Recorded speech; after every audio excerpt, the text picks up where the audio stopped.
खत्म हो जाती है, जहाँ कोई कोई कोई क्लू ही नहीं रहता, वहां से सर की सोच शुरू होती है। बिल्कुल सर, बिल्कुल।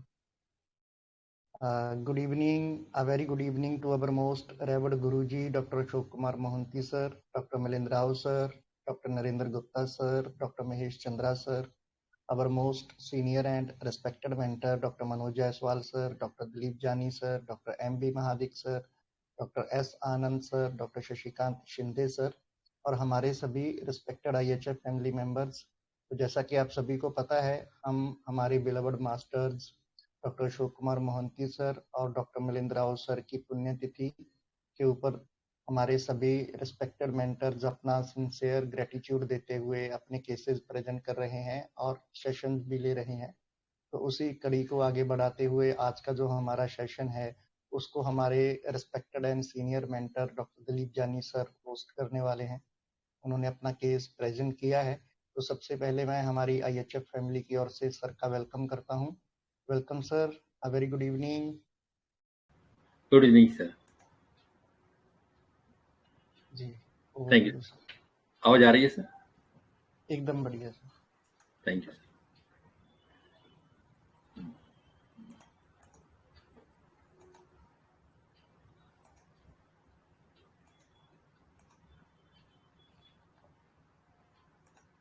स्क्रीन दिख रही ना?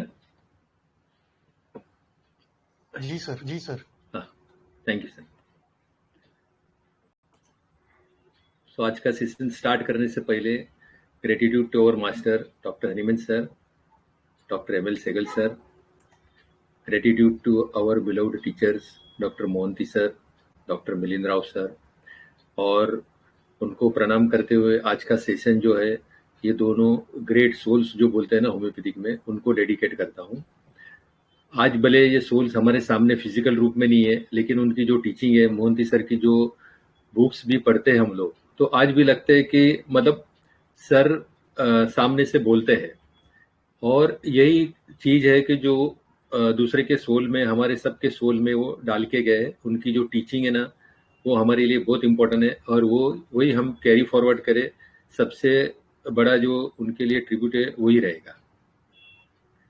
सो gratitude to doctor Mahesh sir ji, जिनकी हम बात कर रहे थे। आज के ज़माने में मेरे हिसाब से जो माइंड मेथड हम लोग कंसिडर करते हैं, तो he is like a living legend. उनसे बहुत सारी चीज़ें सीखे, कॉमन रेमेडीज, अनकॉमन रेमेडीज। मतलब होम्योपैथिक में ऐसा कोई पहलू नहीं है कि जहाँ वो कोई भी मोमेंट में कोई भी चीज़ नहीं सिखा सकते, चाहे ऑर्गेनन लो, चाहे मटीरिया मेडिका, चाहे रेपर्टरी, रेयर रेमेडीज। मतलब कुछ भी बोले तो, कुछ भी अगर बोलेंगे तो सर एनी टाइम सिखाने को रेडी रहते हैं। So gratitude to Manoj Jaiswal sir, जिनसे हर संडे को हम लोग सीखते हैं। और सर का डेडिकेशन इतना है कि इतना भी बिजी है सर, तो भी वो संडे को अपना सेशन जरूर करते हैं। और उनको कम से कम मैं लास्ट 10-12 साल से देख रहा हूँ कि हर संडे को वो अपना केसेस शेयर करते हैं without any interruption. Gratitude to Praveen sir, gratitude to Mahadik sir, doctor Anand sir, doctor Alok sir, और सभी अपने मेंटर्स और फैमिली मेंबर्स।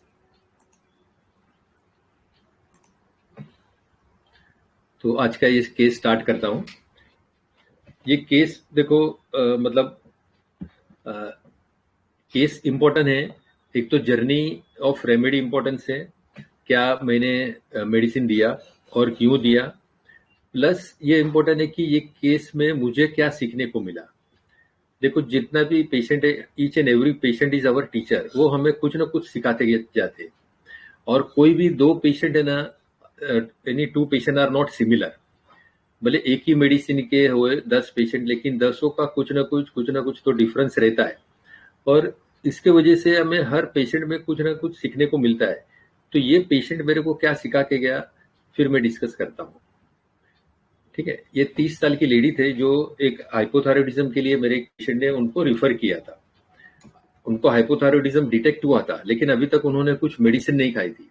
तो ऐसे जो केसेस है वो हमारे लिए बेस्ट केसेस है। जब भी पेशेंट 4 साल 5 साल के बाद में आते हैं, हाइपोथायरॉयड की मेडिसिन खा के जब भी आते हैं, या इनफैक्ट ऐसा कुछ भी बीमारी है जिसकी मेडिसिन खा के आते हैं, तो वो केस थोड़ा टफ हो जाता है। लेकिन जब भी ऐसे जो फ्रेश केस है ना, उनमें रिजल्ट बहुत जल्दी से मिलने की शक्यता रहती है। और बहुत अच्छा रिजल्ट मिलता है। पेशेंट स्टेइंग विथ हस्बैंड और एक 7-year-old सन है और एक 2-year-old सन है। तो कंप्लेंट करती है कि पूरा चेहरा सूज जाता है, पूरी बॉडी फूल जाती है, 2 महीने से ज्यादा है। पहले था लेकिन गौर नहीं किया मैंने, बॉडी मेरी हेवी हेवी लगती है। फिर बोलती 2017 में भी हल्का सा थायराइड आया था, फिर 7 महीने में मैंने दवा बंद कर दिया था। फिर दूसरे बच्चे के टाइम भी हुआ था, ये पहले बच्चे के टाइम की बात करती, दूसरे बच्चे के टाइम में भी हुआ था। कभी कभी फेस सूज जाता है, तेजी से वजन भी एकदम बढ़ रहा है। जिस हिसाब से खाती हूँ उस हिसाब से पेट साफ नहीं होता है। पहले से बाहर का खाना नहीं खाती मैं, बाहर का खाना पसंद नहीं है। साफ सफाई से बनाया गया कि नहीं, इसके लिए बाहर का खाना नहीं खाती है। मेरे घर से ही आदत नहीं है बाहर का खाने की। 4-5 महीने से शरीर एकदम भारी भारी लगता है, कभी कभी कपड़ा टाइट लगता है, कभी लूज लगता है। मैं इतना फास्ट चलने वाली अभी चलती हूँ तो हाफ लगती है। हार्ट के नस की भी तकलीफ हुई थी, दवाई चालू करी थी, फिर मैंने बंद कर दी। मतलब थोड़ा टाइम पहले उसको एंजियोग्राफी वगैरह भी किया था और मेडिसिन भी चालू किया था, एस्पिरिन, क्लोपिडोग्रिल, ये सब मेडिसिन भी उसको चालू किया था, लेकिन फिर उसने बंद कर दी क्योंकि मुझे पूरे घर का काम करना रहता है। कोई भी चीज पकड़ो तो लगता है छोड़ दो। अब वह दवाई बंद करके 5 महीना हो गया। मेरे को कुछ हो जाएगा तो मेरा बच्चे का क्या होगा? ऐसे क्यों? तो मैंने पूछा ऐसे क्यों सोचते हो, आपके मायके में कोई नहीं है, मतलब और कोई आपके मटरनल हाउस में कोई नहीं है? तो पेशेंट बोला नहीं है ना, हम लोग 7 बहनें हैं, 2 भाई है और मैं सबसे छोटी हूँ। मेरी शादी को 10 साल हुए। मेरी 2 बड़ी बहनें हैं, उनको भी थायराइड है। ऐसा लगता है अभी सोऊंगी तो उठूंगी ही नहीं, मेरे बच्चों का क्या होगा?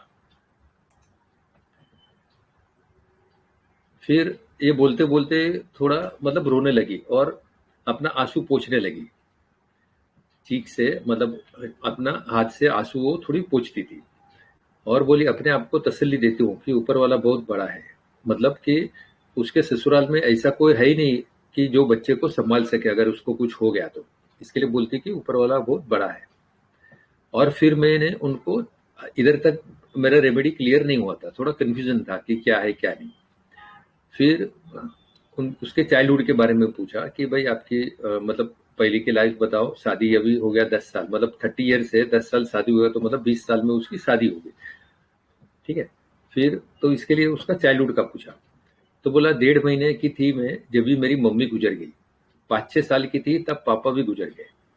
पापा से कुछ झगड़ा हुआ था, मतलब मम्मी का पापा का कुछ झगड़ा हुआ था तो मम्मी है वो सीढ़ी से कूद गई थी। पापा को सांस की तकलीफ थी। हम सभी भाई बहन बड़ी बहन के पास ही रहते थे। थोड़ा फ्री होकर बैठो तो वही दिमाग में आता है, बच्चों का ही दिमाग में चलते रहता है। मेरे बच्चे अभी छोटे हैं, किसी के ऊपर छोड़ नहीं सकते। जो माँ बाप पाले वह कोई नहीं पाल सकता। बहन लोग बहुत अच्छे हैं, उन्होंने हर चीज मेरे अच्छे से अच्छे करे, मेरे लिए अच्छे से अच्छे करे। मेरा स्वभाव ज्यादा गुस्सा भी नहीं है, जैसा देखती हूँ वैसे ढल जाती हूँ। जैसे वह स्ट्रिक्ट है वैसे मैं भी स्ट्रिक्ट थी। फिर बोलते हैं ना, ज्यादा गुस्सा दोनों तरफ से रहे तो घर नहीं चलता, इसलिए अपने आप को फिर शांत करते चलेगी। गरम गरम होता है दोनों तरफ तो घर नहीं चलता। अपने आप को ढाल लिया। बोलते हैं थाली एक हाथ से ही नहीं बचती, शोर दूसरे लोग सुनेंगे, बिगड़ेगा अपना घर, इसके लिए शांत हो जाओ। मेरे को लगता है सब चीज अच्छे से करूं, कोई टेंशन न होवे घर पे, मतलब घर पे कोई टेंशन न हो, सब चीज अच्छे से करूं। रिपोर्ट भी मैंने अपनी जीत से कराई। वो तो मना कर रहे थे, मतलब उसका हस्बैंड तो ना बोल रहे थे कि रिपोर्ट मत निकाल, ये बोल रही थी मेरे को सब हेवी लग रहा है, कपड़ा टाइट हो रहा है, तो इसके लिए उसने उसको जीत करी कि रिपोर्ट निकालने के लिए। वो तो मना कर रहे थे लेकिन रिपोर्ट देखकर खुद ही डर गए थे। और पूरे मतलब थ्रू आउट द केस में मेरा ऑब्जर्वेशन क्या था कि उसका हस्बैंड जो है ना, मतलब बाजू में ही बैठा था और एकदम स्टाउट पर्सनालिटी, जो बॉडी बिल्डर बोलते हैं ना वैसी टाइप का पर्सनालिटी थी। ये मैंने ऑब्जर्व किया था। तो यहाँ से मैंने सिटी क्यूब पूछा था जो मेरे माइंड में आया था उस टाइम में, और पेशेंट ने जवाब दिया था तो रेमेडी मेरी उधर से क्लियर हो गई थी।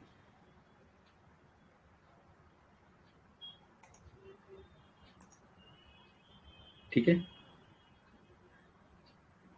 तो आप थोड़ा शेयर करिए अपना एनालिसिस, तो बाद में फिर हम लोग डिस्क्लोज करते हैं और 2-4 मेडिसिन से डीडी भी कर देंगे। जी बताइए जल्दी जल्दी।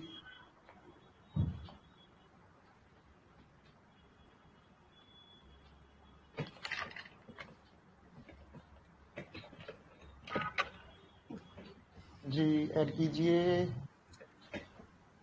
कौन श्री गणेश करेंगे आज?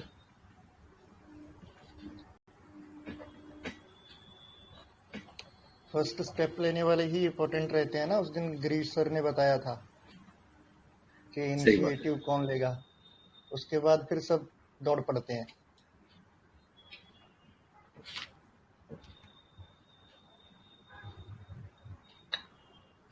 तुषार गुजराती सर नमस्ते।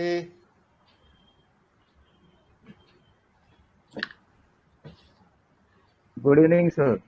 Good evening sir. एक पेशेंट देख के बोलता हूँ, एनालिस्ट पेशेंट है। ओके हाँ, नो प्रॉब्लम सर। जी और बताइए। हेलो सर, मैं बोलता हूँ सर। Good afternoon sir. हाँ नमस्कार सर, गुड आफ्टरनून। हाँ सर, मुझे इस केस में लेडी बहुत केयरिंग लेडी लगा, और इसका जो चाइल्डहुड गया है तो बहुत खराब गया है कि इसके मम्मी पापा इसको नहीं था, बहुत कम उम्र में चला गया। तो उसके बाद उन्होंने मतलब बड़ी बहन के पास रहा और वहाँ पे मतलब बड़ा हुआ।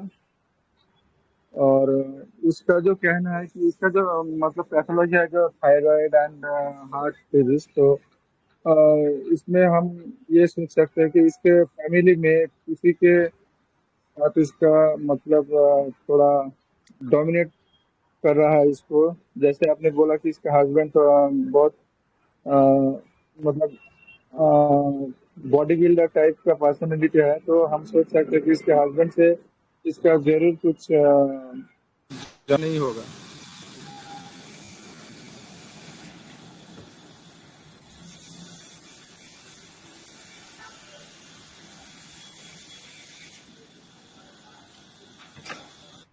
सॉरी सर, मेरा कॉल आ गया है, मैं थोड़ी देर बाद बोलता हूँ सर। हाँ चलेगा, नो प्रॉब्लम। तो मुझे मेरा मेडिसिन सर कार्सिनोसिन लग रहा है। थैंक ओके सर, बहुत अच्छा, thank you sir.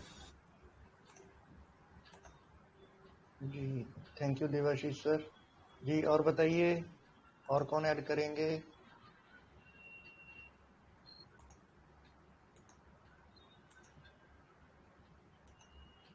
Rajendra Patel sir नमस्ते। बहुत दिन हुए आपकी आवाज सुने हुए। जी नमस्ते सर। नमस्ते सर। आपका एनालिसिस बताइए सर।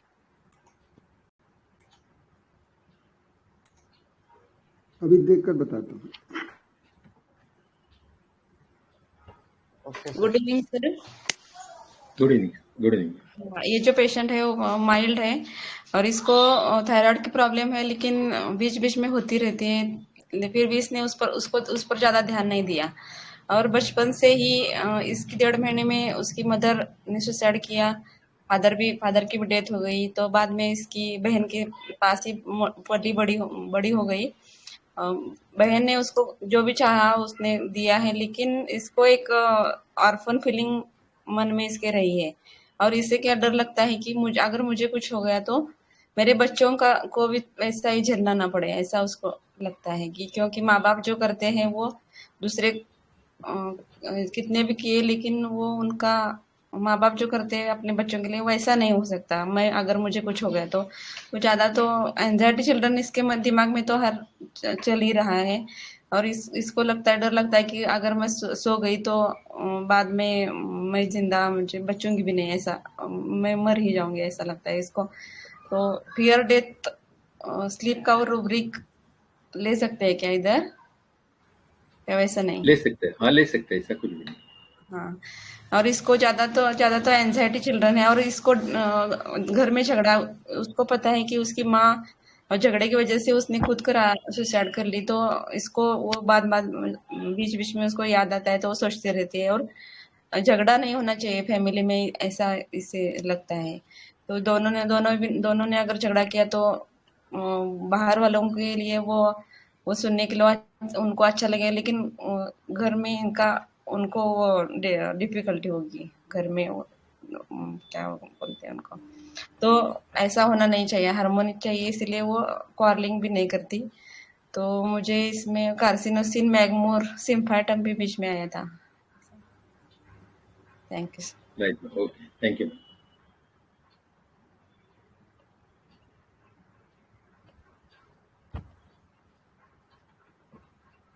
जी thank you Sanjivani ma'am.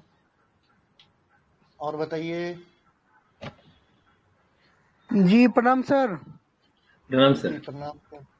Ji sir, इस पेशेंट का बचपन बहुत खराब बीता है और अभी तक भी इसको सही ढंग से जो परिवार जहाँ गई है वहाँ भी इसको कठिनाई का ही सामना करना पड़ रहा है, लेकिन फिर भी किसी तरह ये एडजस्ट करके चलती है। उसके बाद इसको अपने बच्चों के प्रति बहुत ज्यादा चिंता है कि अगर मेरा कुछ हो जाएगा तो हमारा बच्चा का देखभाल कौन करेगा, इसका पालन पोषण कौन करेगा।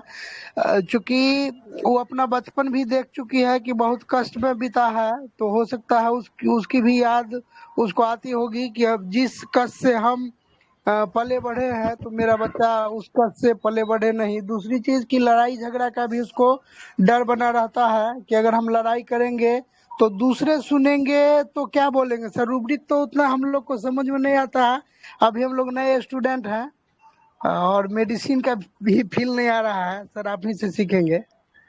कोई बात नहीं सर, थैंक आपने जो बताया ना वही फीलिंग बहुत मेन है। ये अंडरस्टैंडिंग जो डेवलप करना वो मेन चीज है सर। रूब्रिक बाद में अपने आप आ जाएंगे, जैसे जैसे टाइम जाएगा आप रूब्रिक अपने आप आ जाएंगे, मेडिसिन का फील भी आपको आ जाएगा, डीडी भी आ जाएगा।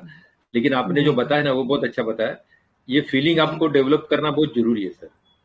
Thank you sir. जी थैंक यू बहुत सर। अच्छा। जी थैंक यू सुनील सर। और नए होने के बाद भी आपने मतलब अपना ओपिनियन दिया, ये भी बहुत बड़ी बात है। तो थैंक यू। और अपनी स्पिरिट को आप बना के रखिए। जी और बताइए। Hello sir. हाँ, good evening. Good evening sir. Sir ये थोड़ा इग्नेशिया की तरफ जा रहा है क्या? जैसे लॉन्ग स्टैंडिंग ग्रीफ है उसको बहुत सालों का, तो ये थोड़ा इग्नेशिया हो सकता है ऐसा लग रहा है मुझे। हाँ, इग्नेशिया क्यों हो सकता है? ग्रीफ साइलेंट है ग्रीफ। उसमें बहुत, मतलब हाँ साइलेंट ग्रीफ। ओके, हाँ हाँ हाँ। और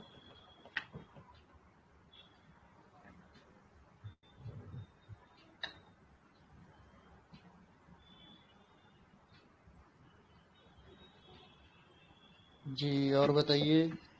थैंक यू अश्विनी मैम।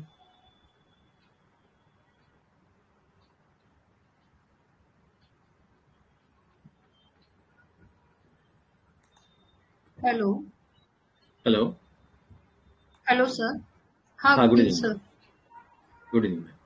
हाँ सर, मुझे यहाँ पे ना ये डिवीजन बॉडी एनलार्ज लगा and 3 children about his own, then harmony of his body, then fiercely close to eyes lest he should never awake right, हाँ।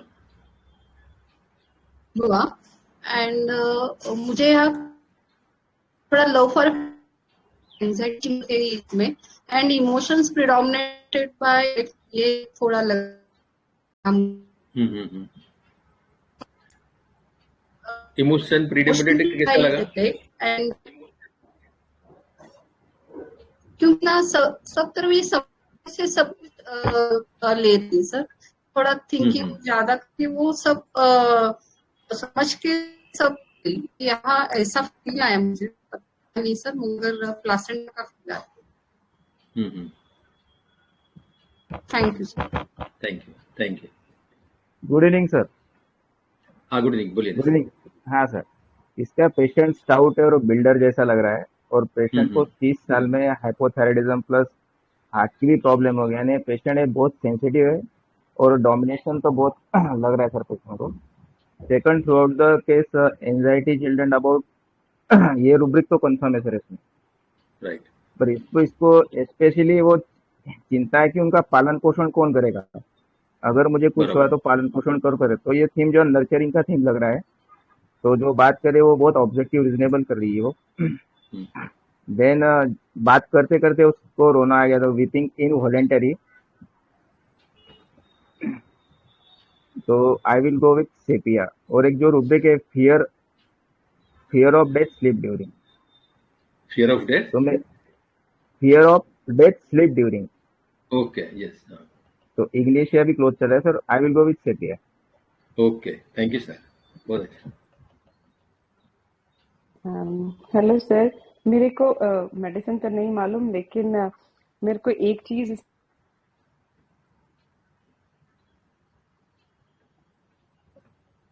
आवाज नहीं आ रहा है। हेलो सर, अभी आ रही है? हाँ, अभी आ रही है। हाँ जी सर, एक चीज और थी कि इसमें लग रहा है कि जैसे उसके पापा के साथ उसका झगड़ा हुआ था छोटे होते, तो वो सीढ़ियों से कूद गई, तो कहीं ना कहीं उसकी नहीं, सेंसिटिविटी। इसका झगड़ा नहीं हुआ इसका पापा के साथ में, उसकी मम्मी का झगड़ा हुआ था, तो इसके लिए उसकी मम्मी जो है सीढ़ी से कूद गई और फिर वो एक्सपायर हो गई, मतलब उसने सुसाइड कर लिया। इसका झगड़ा नहीं हुआ था पापा से।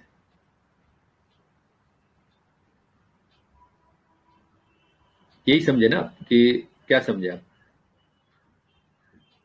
वो गलत हेलो? समझे सर, उनको लगा कि हाँ पेशेंट कूद हाँ, गया। वही।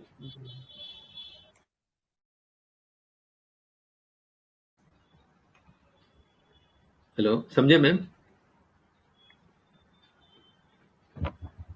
यस सर, लेकिन कहीं आवाज नहीं आ रही है आपकी।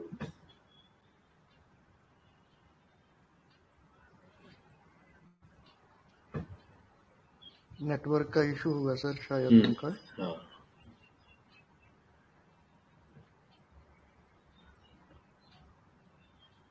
जी, और बताइए, और कोई ऐड करना चाहते हैं?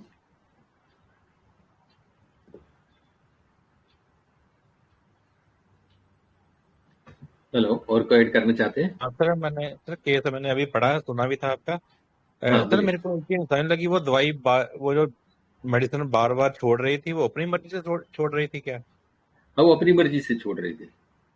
अच्छा। अभी देखो, हार्ट की सर, मेडिसिन भी उसने अपनी मर्जी से छोड़ दिया। हाँ जो जी, हाँ स्टार्ट जी। किए थे डॉक्टर ने, एंजियोग्राफी किए थे और मेडिसिन सब लिख के भी दिया था, लिपिड प्रोफाइल सब किया था, देखो रिपोर्ट भी है, मैं डाला हूँ। फिर भी उसने मेडिसिन छोड़ दी थोड़े टाइम के बाद। हाँ जी सर, मैंने 3-4 रूब्रिक लिए, मैं बता देता हूँ आपको। एक तो लिया है anxiety health about, anxiety children about his own, पहला रूब्रिक तो ये लिया है। एंजाइटी तो उसको है ही है अपने बच्चों की। सेकंड मैंने लिया है एंजाइटी हेल्थ अबाउट, उसको अपनी हेल्थ की भी है, अगर मेरे को कुछ हो गया तो क्या होगा। सर तीसरा मैंने फास्टिडियस भी लिया है, उसको सफाई का भी थोड़ा है कि साफ सुथरा होना चाहिए ना, खाना भी बाहर का नहीं खाते ही। मैंने ब्रॉड रूब्रिक ले लिया, फास्टिडियस 3 रूब्रिक लिए, और कॉर्लिंग वर्जन भी है साथ में। लड़ाई झगड़ा भी उसको अच्छा नहीं लगता। और लास्ट रूब्रिक सर मैंने फ्रिवलस लिया है, फ्रिवलस मतलब फ्रिवलस इसलिए लिया क्योंकि वो फ्रिवलस में क्या होता है, वो करता भी है फिर छोड़ देता है ना, अलबेला बना जाता है बीच में, करते करते फिर वो छोड़ देता है, फिर शुरू कर देती है, फिर छोड़ देती है। तो सर ये 4-5 रूब्रिक जो मैं कोलैबोरेट करता हूँ, तो सर उसमें स्टीपिया का फीलिंग वैसे आ नहीं रही मेरे को, स्टीपिया की फीलिंग इतनी आ रही, लेकिन स्टीपिया आ रही है चार्ट में। और सेकंड मेरी कार्सिनोसिन और वनीला, इन दोनों के बीच सर लग रहा है। Thank you sir, thank you. Right, thank you sir, बहुत अच्छे सर।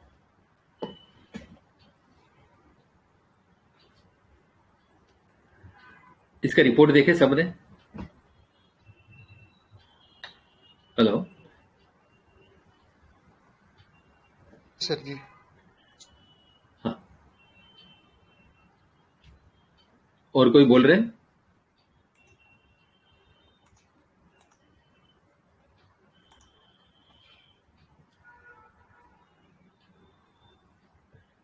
ये देखो, जब भी वो मेरे पास आए थे ना, मतलब 5 दिसंबर को, तो उनका TSH लेवल 12.6 था। तो जब भी उन्होंने मतलब जो पेशेंट थे उन्होंने भेजा था, ठीक है, और उस टाइम में उनका हेमोग्लोबिन भी 10.4 था, 7,800 टोटल काउंट था, प्लेटलेट 61 था, ठीक है। तो अभी 5 तारीख को वो आए दवाई लेने के लिए, और मेरे को 15-17 के आज मतलब फर्स्ट फॉलोअप में बोल रहे कि भाई थायराइड का फर्क पड़ा रहेगा कि ब्लड टेस्ट करा लूं। मैं बोला ठीक है करा लो, लेकिन थायराइड का 3 महीने से पहले कुछ बोल नहीं सकता है, आपको कराना तो करा लो, ठीक है। और ये लिपिड प्रोफाइल भी वो पहले से करके आए थे, जो उनको तकलीफ हुई ना, जब भी देखो लिपिड भी कितना बढ़ा हुआ है, लिपिड 277, ट्राइग्लिसराइड ये सब बढ़ा हुआ है उसका, ठीक है। तो उन्होंने क्या किए कि मतलब 15-17 डेज में उन्होंने वापस ये रिपोर्ट करा लिया। तो जब ये 61,000 में प्लेटलेट देखा तो मुझे क्या लगा कि उनको फीवर वगैरह आया रहेगा थोड़ा टाइम पहले, उसकी वजह से शायद प्लेटलेट कम हुआ रहेगा। तो मैंने उनको पूछा कि भाई प्लेटलेट कम होता है तुम्हारा, कम हुआ था तो बुखार वगैरह आया था? तो बोला कुछ नहीं, ऐसा कुछ नहीं हुआ था। सेकेंड रिपोर्ट जब भी कराए 15 दिन के बाद में, तो मतलब HB नियरली सेम आया था, टोटल काउंट थोड़ा रिड्यूस हो गया था और प्लेटलेट थोड़ा बढ़ गया था। तो ऊपर से मेरे को बोलने लगे कि यार प्लेटलेट तो उतना कुछ खास बढ़ा नहीं है, रिपोर्ट वैसा का वैसा है, दवा का कुछ असर नहीं हो रहा है। मैं बोला ठीक है, तो एक काम करो, आप अभी प्लेटलेट के लिए ये जो ब्लड का रिपोर्ट है आपका पहले से, और बोले कि प्लेटलेट पहले से हमारा कम आ रहा है, ठीक है। पहले डिलीवरी में भी कम था, हम लोग रिपोर्ट निकाले, सेकेंड डिलीवरी में भी कम था, उसके बाद में जब भी ब्लड रिपोर्ट निकालते हैं तो प्लेटलेट हमेशा कम आता है। अभी जब भी प्लेटलेट कम आता है तो और कुछ बीमारी हो सकती है, ITP हो सकता है, दूसरा कुछ भी हो सकता है, और प्लस थायराइड का तकलीफ था, हाइपोथायराइड का। तो मैंने उनको बता दिया एक काम करिए आप, है ना, प्लेटलेट के लिए कोई हेमेटोलॉजिस्ट को बता दीजिए, थायराइड के लिए एंडोक्राइनोलॉजिस्ट को बता दीजिए, तो आपका काम बन जाएगा। तो बोले ठीक है, हम लोग बता देते हैं, कोई थायराइड वाले को भी बता देते हैं, एंडोक्राइनोलॉजिस्ट को और एक हेमेटोलॉजिस्ट को बता देते हैं। फिर उन लोग बताने तो गया नहीं, फिर वापस मेरे पास आए कि ठीक है अभी एक काम करिए, आप दवा देखिए, फिर हम लोग देखते हैं क्या करने हैं, अगर नहीं अच्छा होएगा तो फिर देखेंगे। मैं बोला देखो इसमें एक डॉक्टर का काम नहीं है, कम से कम 2 डॉक्टर तो उसमें डेफिनेटली लगेंगे, तो आप कराने का तो कराओ, मेरी तरफ से आप फ्री है। फिर गए नहीं उन लोग किधर। उसके बाद में फिर अगेन रिपोर्ट कराया, ये 21/12 के बाद में सीधा 15/4 को रिपोर्ट कराए, तो प्लेटलेट जो काउंट है वो बढ़ के आया था, सीधा 61 का 144 हो गया था, ठीक है। अभी उनको ITP रहेगा क्या रहेगा वो और डिटेल में तपास करेंगे या हेमेटोलॉजिस्ट को रिफर करेंगे तो ही पता चलेगा, लेकिन जो प्लेटलेट पहले कभी नहीं बढ़ा था वो इतना बढ़ गया। प्लस थायराइड जो 12.6 आया था वो थायराइड एकदम नॉर्मल रेंज पे आ गया, प्लस विदाउट कुछ एस्पिरिन या दूसरा कोई स्टेटिन्स वगैरह और भी कुछ दवा जो उनकी चालू था वो बंद करके, उसके बावजूद भी, और डाइट में थोड़ा बहुत रिस्ट्रिक्शन करते थे, लेकिन वॉकिंग वगैरह जो मैं बोला था वो करते नहीं थे, एक्सरसाइज वगैरह कुछ करते नहीं थे। विदाउट दैट उनका कोलेस्ट्रॉल वगैरह सब पूरा कम हो गया था। तो मेरा इधर इतना ही सीखना था ये केस से कि देखो जब भी सिमिलियम होती है ना तो पेशेंट हम आता है थायराइड के लिए, लेकिन उसका दूसरा भी जो तकलीफ है या दूसरा भी कुछ बीमारी है वो ठीक होता है, तो हमारी मेडिसिन 100% राइट होती है, उधर से हमको बिल्कुल हिलना नहीं चाहिए। क्यों प्लेटलेट इतना बड़ा अगर क्रॉनिक केस में तो बहुत बड़ी बात है मेरे हिसाब से, और कोलेस्ट्रॉल वगैरह भी इतना कम टाइम में मतलब इतना जल्दी कंट्रोल होना वो भी काफी अच्छा है। तो मेडिसिन एकदम परफेक्ट रहेगी तो ऐसा होता है, नहीं तो नहीं होता है। तो यहाँ पे CT को क्या पूछा रहेगा?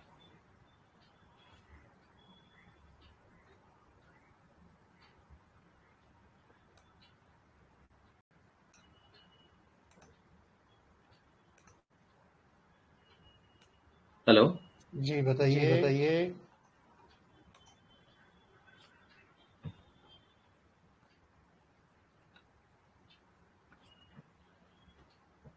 स्क्रीन दिख रही ना? Yes sir. हेलो, हाँ यहाँ पे मैंने यही उनको क्वेश्चन पूछा कि अगर आप कुछ काम करते हो, खाना पकाती हो, तो आपको लगता है कि आपका हस्बैंड आपको अप्रिशिएट करे, मतलब हस्बैंड कुछ बोलता है आपके बारे में? तो बोला हाँ, वो अगर मेरे को बोले कि खाना तूने बहुत अच्छा बनाई है तो मतलब मुझे और अच्छा लगता है, और लगता है और खाना बनाओ। तो यही मेडिसिन मेरी क्लियर हो गई थी।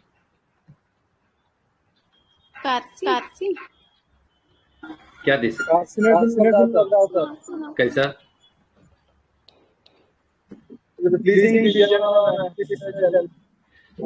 हाँ, मतलब देखो ये प्लीजिंग डिजायर है क्या?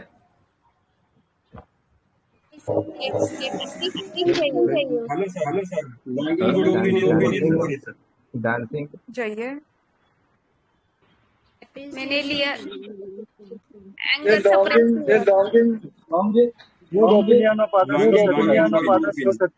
वन बाय बोलिए।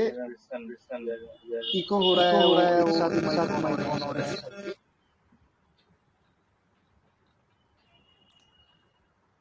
ये बताइए ये क्या है, क्या पिक्चर है? जी सर आप कंटिन्यू कीजिए। हाँ, ये क्या पिक्चर है?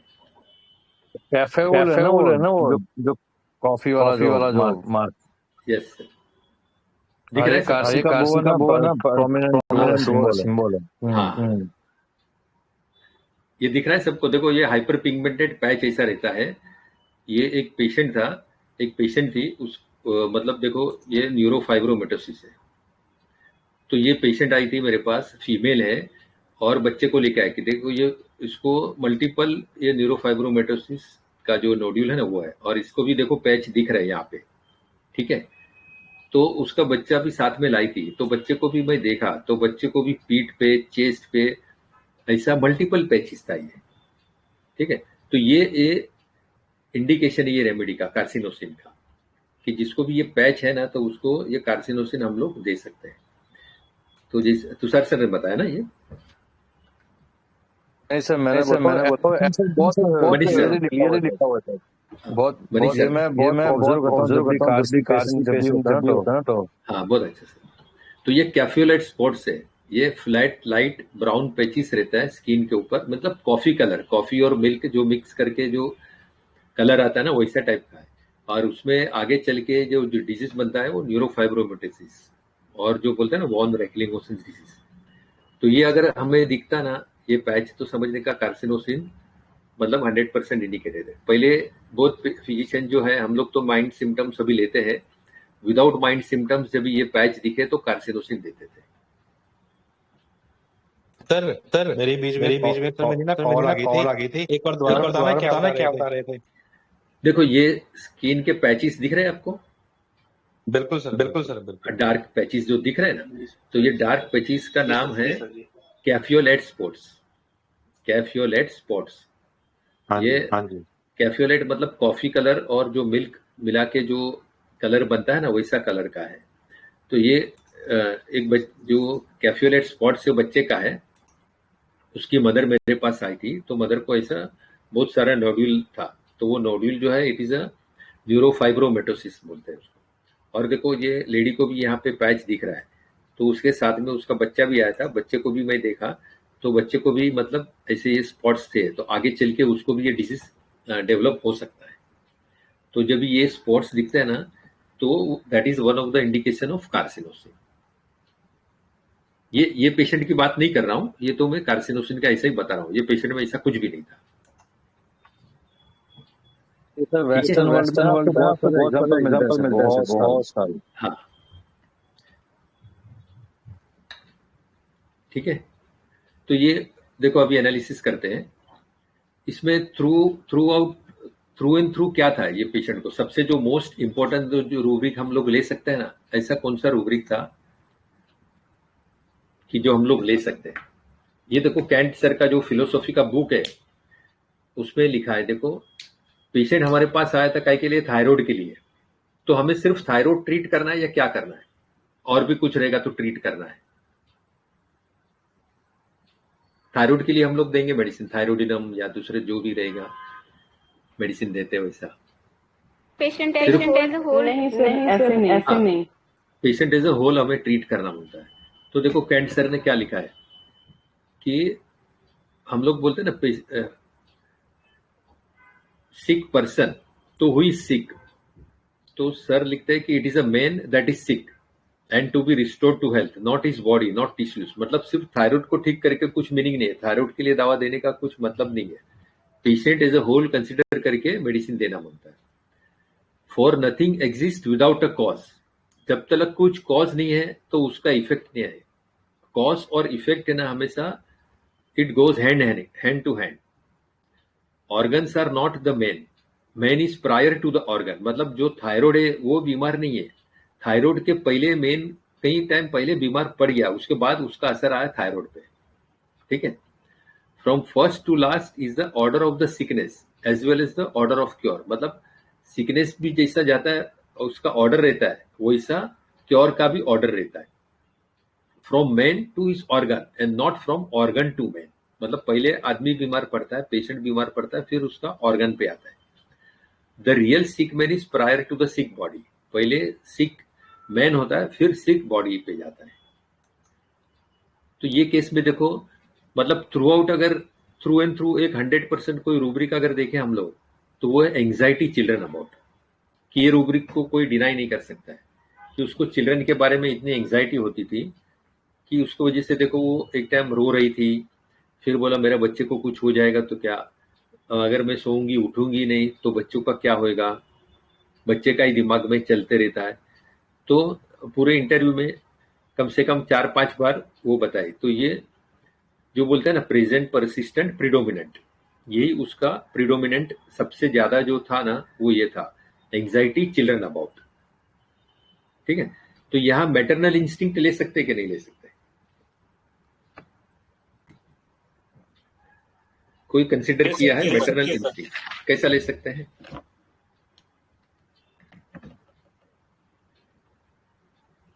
वो सर लिमिट से ज्यादा सोची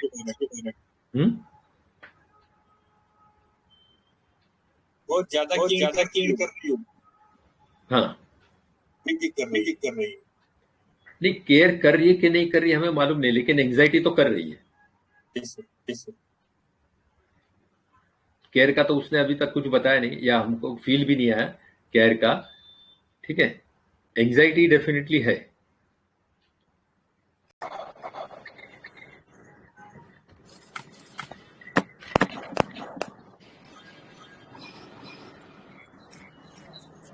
इसमें भी देखो ये बहुत टाइम बोली कि बच्चों का क्या होगा, बच्चों का क्या होगा, इसके लिए ये रूब्रिक इधर पक्का है।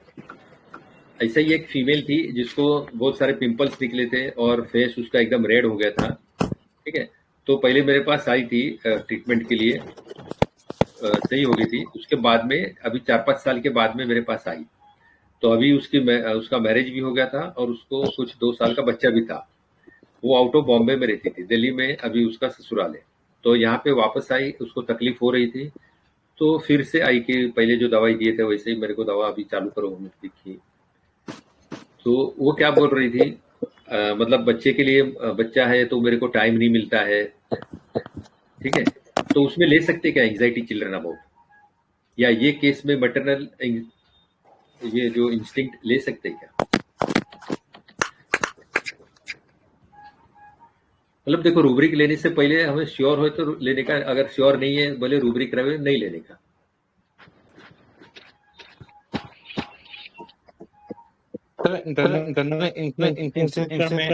हेलो हाँ बोलिए ना। हाँ सर, मेरे को लगता है इसमें लेना चाहिए। वहाँ तो ये होता है जैसे एग्जाम्पल पे जब पक्षी जब बच्चा होना होता है तो घोंसला आता है, उसके आगे पीछे का सारा देखता है ना, उसके जब बच्चे का बर्थ होगा तो उसकी केयरिंग करनी यहाँ ज्यादा नजर आ रही है। बराबर, सही है सर। देखो यहाँ पे क्या है, एंग्जाइटी उसकी ज्यादा है, एंग्जाइटी ज्यादा है। मैटरनल इंस्टिंक्ट मतलब क्या, अगर वो रूब्रिक को हम लोग मतलब अंडरस्टैंड करने के लिए, अच्छा इको आ रहा है क्या? हेलो, ठीक आ रही लोगों मेरा इको आ रहा है? नहीं सर नहीं लीव करके ज्वाइन। आपकी आवाज नहीं हो रही है सर। हाँ, जब कोई पार्टी दूसरा कर रहा है तब हो रहा है। Okay okay. सर आपका मोबाइल हो रहा है, माइक ऑन है इसलिए। आपका मोबाइल हाँ सर सर अच्छा आपको छोड़ के बाकी को आ रहा है।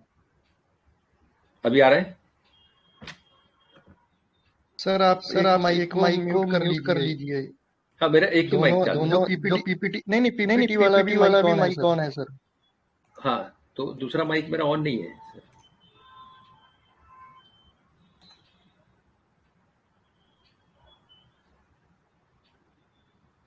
ओके सर ठीक है कंटिन्यू कीजिए सर। मैटरनल मतलब क्या है? जो हम लोग बोलते हैं ना, मैटरनल हाउस किधर है, मैटरनल मतलब घर कहाँ पे है, जो मराठी में क्या बोलते हैं, माहेर बोलते हैं ना, कि तुमची माहेरी कुठे आहे। तो मैटरनल मतलब एक माँ के जैसा, it is related to mother, एक मदर के जैसा। तो उसमें उसकी फीलिंग क्या होती है कि एक माँ जो बिहेव करती है अपने बच्चों लोग के साथ में, वैसा जब भी फीलिंग आती है, वो लेडी भी हो सकते हैं, कोई मेल भी हो सकता है। ऐसा जरूरी नहीं कि वो मतलब फीमेल ही हो। कोई मेल को भी ऐसा फीलिंग आवे कि मैं इसका इतना ध्यान रखूं कि मदर के जैसा उतना केयर करने का, तो वो मैटरनल है। इंस्टिंक्ट मतलब क्या है? इंस्टिंक्ट मतलब कि नेचुरल उसका फीलिंग, मतलब नेचुरल उसका एक्शन, तो जिसमें कुछ लर्निंग भी नहीं होना चाहिए, पहले कुछ लर्निंग भी नहीं होना चाहिए, या पहले का कुछ थॉट प्रोसेस भी उसका नहीं होना चाहिए। जैसा ही वो स्टिमुलस आया तो उसका जो बिहेवियर होता है दैट इज इंस्टिंक्ट। जैसा हम बोलते हैं ना कि समझो कोई बर्ड है, तो बर्ड को जरूरत नहीं पड़ता है फ्लाइंग सिखाने के लिए। आप कोई भी एनिमल है, एनिमल को आप पानी में डालो तो एनिमल अपने आप तैरना सीख जाएगा। सिर्फ ह्यूमन बीइंग है, उसको पानी में डालो डूब जाएगा, उसको तैरना नहीं आता है। बाकी कोई भी एनिमल को डालो आप तो अपने आप तैरना सीख जाएगा। मतलब ये उनका नेचुरल इंस्टिंक्ट है, उसमें उनका कुछ सोच समझ नहीं है या उनका कुछ पहले का लर्निंग नहीं है, ये नेचुरल उनका रिस्पॉन्स है। और एग्जाजरेटेड मतलब जरूरत से ज्यादा वो जब भी एग्जिबिट करता है तो एग्जाजरेटेड बोलता है। मतलब मैटरनल इंस्टिंक्ट एग्जाजरेटेड, तो उसमें उसको माँ के जैसा जो उसका प्यार रहता है वो बढ़ जाता है। तो मतलब कैसी सिचुएशन होती है कि समझो एक लेडी है, मतलब डिलीवरी हो गई है, बच्चे को दूध पिलाती है, बच्चे को मतलब नरिशमेंट करती है, और दूसरा कोई बच्चा देखा कि उसकी मदर एक्सपायर हो गई या मदर को मिल्क नहीं है, तो वो दूसरे बच्चे को भी अपने बच्चे के जैसा ही रख के दूध पिलाएगी। That is maternal instinct exaggerated, मतलब उतना दूसरों का केयर करना एक माँ के जैसा। तो यहाँ पे देखो ये रूब्रिक नहीं आएगा, यहाँ पे ओनली एंग्जाइटी है। ये मैटरनल इंस्टिंक्ट हो भी सकता है लेकिन हमें पता नहीं है तो नहीं लेना, क्योंकि पेशेंट ने कुछ ऐसा कुछ बताया नहीं है। और दूसरा जो मैंने केस बताया एक जो पिंपल्स का और फेस एकदम रेड हो रहा था उसका, वो लेडी भी मेरे को क्या बोल रही थी कि अभी क्या हो गया कि पूरे बच्चे के पीछे, बच्चा है छोटा है तो उसके पीछे ही मेरा पूरा ध्यान जाता है, उसके पीछे ही मैं बिजी रहती हूँ, तो मेरा फेस मतलब मेरे को टाइम ही नहीं रहता है, मैं ध्यान अपने आप पे ध्यान नहीं दे सकती हूँ। तो यहाँ पे देखो एंग्जाइटी चिल्ड्रन भी नहीं है, मैटरनल इंस्टिंक्ट भी नहीं है। एंग्जाइटी चिल्ड्रन बिल्कुल नहीं ले सकते क्योंकि उसको बच्चों की फिक्र नहीं है, बच्चे की फिक्र है ही नहीं उसको अपने फेस की फिक्र है। लेकिन बच्चे के वजह से अपने फेस के ऊपर ध्यान नहीं दे पाती है, ये फिक्र है। मतलब अगर देखेंगे तो बच्चा और उसका फेस, तो उसका फेस जो है वो अपर है, बच्चा जो है नीचे लेवल पे है। तो यहाँ पे दो में से एक भी रूब्रिक नहीं आएगा। क्लियर हुआ क्या? जी सर। तो पेशेंट जो वर्जन बोलता है उसमें हम लोग को उधर से ही डिफ्रेंशिएट करना मांगता है। जो बोलता है ना रीडिंग बिटवीन द लाइंस, वो हमें, अगर ये रूब्रिक हमें पता है तो हम लोग इजीली कर सकते हैं। पेशेंट के वर्जन पे हमको कुछ क्वेश्चन पूछने की भी जरूरत नहीं पड़ती है। ठीक है, उसके बाद में देखो और आगे बढ़े तो वो बोलती है ना कि जैसा मैं देखती हूँ वैसा डल जाती हूँ, मतलब उसका हस्बैंड जैसा बोले वैसा वो कर देती है। जैसे वे स्ट्रिक्ट थे मैं भी स्ट्रिक्ट थी। फिर बोलते हैं गुस्सा दोनों तरफ रहे तो घर नहीं चलता, इसके लिए अपने आप को शांत करते चली गई। मतलब ये अपने आप को ढाल गई, नीचे लेवल पे ले आई। गर्मा गर्म होता है तो दोनों तरफ से तो घर नहीं चलता है। ठीक है, ये है यील्डिंग डिस्पोजिशन, ये प्लीजिंग डिजायर नहीं है। प्लीजिंग डिजायर में कैसा रहता है कि प्लीजिंग डिजायर में मतलब दूसरे आदमी को प्लीज करने के लिए, उसको अच्छा दिखाने के लिए वो मतलब काम करता है। एक मतलब लड़का था मेरे पास 20-21 साल का, वो एक फार्मास्यूटिकल डिस्ट्रीब्यूटर कंपनी रहती है उसमें काम करता था।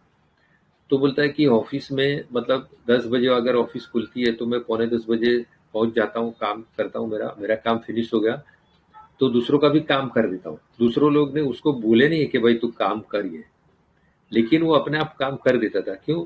वो लोग उसके साथ में अच्छी तरह से रहे इसके लिए। तो ये प्लीजिंग है। यहाँ देखो ये जो वर्जन है या ये लेडी का जो बोलना था उसके हिसाब से मेरे को प्लीजिंग नहीं लगा, ये अपने आप को ढाल देती। तो यील्डिंग मतलब क्या? यील्डिंग मतलब टू गिव अंडर प्रेशर, मतलब जब भी प्रेशर आया ना तो वो डल जाती है। अगर ये उसका हस्बैंड डोमिनेट नहीं रहता था ना तो ये नहीं भी डलती थी, ये डिस्ट्रक्टिव में चली जाती थी या एकदम डोमिनेट नेचर में चली, जो हस्बैंड को ओवर पावर कर लेती थी ये। ठीक है, तो ये यील्डिंग डिस्पोजिशन है, ये प्लीजिंग डिजायर नहीं है। ठीक है, और दूसरा जो है ये हार्मोनी डिजायर है कि घर में झगड़ा न होवे, इसके लिए मैं अपने आप को शांत करते चलेगी। मतलब देखो ये कितना क्लियर कट उसका वर्जन है कि जैसे बोलते हैं ना कार्सिनोसिन जो है ना डिस्ट्रक्टिव रहता है, उसका सेल्स जो है डिस्ट्रक्टिव रहता है। जिधर भी उसको मतलब ये जो एंटी कैंसर ट्रीटमेंट मिला, मेडिसिन मिला, तो जब भी वो रिस्ट्रिक्शन में रहता है, अगर रिस्ट्रिक्शन में नहीं रहा तो वो डिस्ट्रक्टिव फेज में चले जाता है। फिर देखो बोला ना मेरे को लगता है सब चीज अच्छे से करूं, कोई टेंशन ना होवे घर में।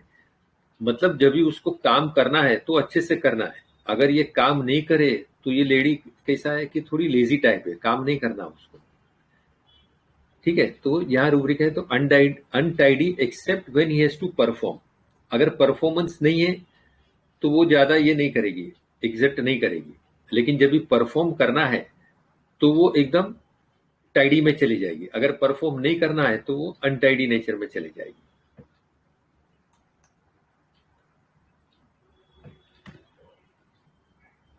फिर ये मैंने जो CTQ पूछा था कि आपको लगता है कि आपके हस्बैंड आपको अप्रिशिएट करे, तो ये delusion appreciated she is not या appreciation desire to be appreciated, ये रूब्रिक यहाँ पे है। और जब भी मैंने पूछा उनको कि आप ऐसा क्यों सोचते हो, बोलते हैं ना कि मेरे ससुर कोई है, मेरे पीछे कोई नहीं है और माँ बाप जैसा रखते हैं वैसा तो चाइल्ड को कोई नहीं रख सकते है। तो यही मैंने पूछा था कि आपके फैमिली में कौन कौन है, तो बोले ना कि 7 सिस्टर है, 2 भाई लोग हैं। लेकिन देखो उन लोग के बारे में कुछ बोले नहीं है, उन लोग मेरे को अच्छी तरह से रखे। फिर थोड़ा रोने लगी, उसका मतलब क्या कि उसके पीछे प्रोटेक्ट करने वाला कोई नहीं है। वहां से अगर वो हस्बैंड के इधर से अपने मैके में चली गई, मैटरनल हाउस में चली भी गई अगर, तो वहां पे उसको रखने वाला कोई नहीं है।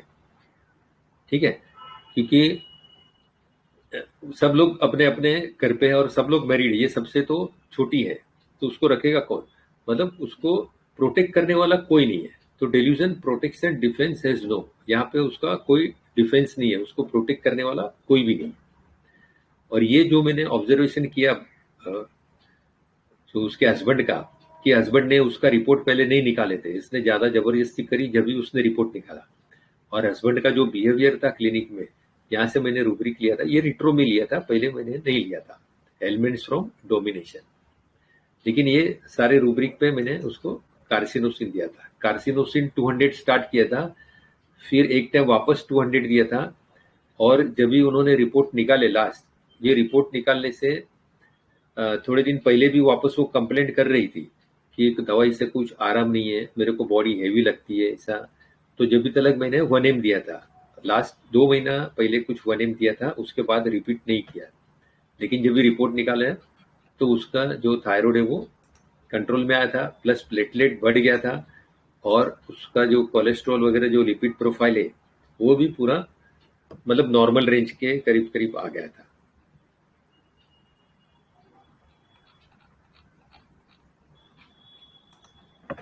ठीक है,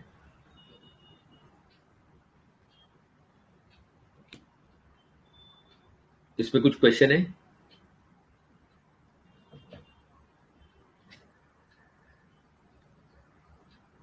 जी बताइए।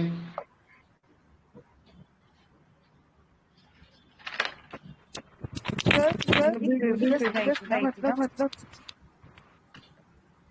हेलो दिलीप सर, आपका हाँ, स्टॉप कर देता हूँ। हाँ देखो, यहाँ फ्रीवोलस पूछ रहे हैं ना? जी सर। हाँ, फ्रीवोलस देखो, मैंने इसके लिए नहीं सोचा कि उसका एक तो जो टोन था ना, वो फ्रीवोलस टोन नहीं था। सेकेंड थिंग क्या सोचा, उसने बोला ना कि ये रिपोर्ट भी उसने जबरदस्ती से करवाई, जब भी उसके हस्बैंड ने कराए, तो उसका मतलब यही है कि मतलब हमें समझना चाहिए कि हस्बैंड उसको पैसा देता नहीं रहेगा मेडिसिन वगैरह लाने के लिए, इसके लिए उसने बंद कर दी, लेकिन हस्बैंड के सामने अपने को कुछ बोल नहीं सकती। ठीक है, फ्रीवोलस रहेगा तो उसका टोन भी अलग टाइप का रहेगा, तो इसके लिए मैंने फ्रीवोलस नहीं लिया। और हाई स्पिरिटेड जैसा भी वो कुछ दिख नहीं रहे थे, इसके लिए हाई स्पिरिटेड मैंने नहीं लिया था यहाँ पे। तो यहाँ वो हार्मोनी डिजायर के चलते कुछ बोल नहीं रही थी ना? हाँ, हार्मोनी डिजायर के चलते कुछ बोल नहीं रही थी, कि उसको लगा कि घर में झगड़ा हो जाएगा, इसके लिए कुछ बोल नहीं रही थी। पर वो तो बोल रही थी मैंने अपने आप छोड़ दी। वो जो आपका केस था ना, उसमें यही था। मैंने 2 बार, एक बार आपने सुनाया, एक बार मैंने खुद पढ़ा। उसमें बोल रही थी मैंने खुद ही छोड़ दी अपने आप। हाँ, मतलब अपने आप छोड़ दी, तो इसके लिए छोड़ दी कि हस्बैंड उसका डोमिनेट था और पैसा दे नहीं रहा रहेगा, इसके लिए उसने छोड़ दी। Hello sir. हेलो, हाँ बोलिए ना। हाँ सर, मैं भी ना एक जगह एक रूब्रिक्स पे था, वो आपको बोल रहा हूँ सर। सही है कि आप बताइए। वो जो बोल रहा था ना कि मेरा हार्ट का भी प्रॉब्लम था, और मैंने दवा छोड़ दिया क्योंकि मेरा घर का पूरा काम करना रहता था। हाँ, तो इस जगह में मेरे को लगा कि ये बहुत मतलब सेल्फलेस है, कि घर के लिए पूरा डिवोटेड है, इसलिए खुद को भूल गया है कि मेरे को भी टाइम से दवा लेना है। हाँ, ये सेल्फलेस ये मतलब तो कंसिडर कर सकते हैं, लेकिन ये जबरदस्ती वाला सेल्फलेसनेस था और कुछ नहीं। Okay sir. नहीं मतलब यहाँ पे वो दवा लेना छोड़ दिया था, तो ऐसा लगा कि वो खुद पर ध्यान नहीं दे रहा है। हाँ, हो सकता है। और उसके बाद बोला कि मुझे पूरा घर का काम करना रहता है, इसलिए मुझे लगा सर। हाँ, उसका शुरुआत का जो वर्जन था ना, वो वर्जन पे मैं कार्सिनोसिन और पल्सेटिला भी ध्यान में आ रही थी, लेकिन जो एंजाइटी चिल्ड्रन है वो उसका प्रोमिनेंट था, तो वहां से पल्सेटिला थोड़ी हट जाती है।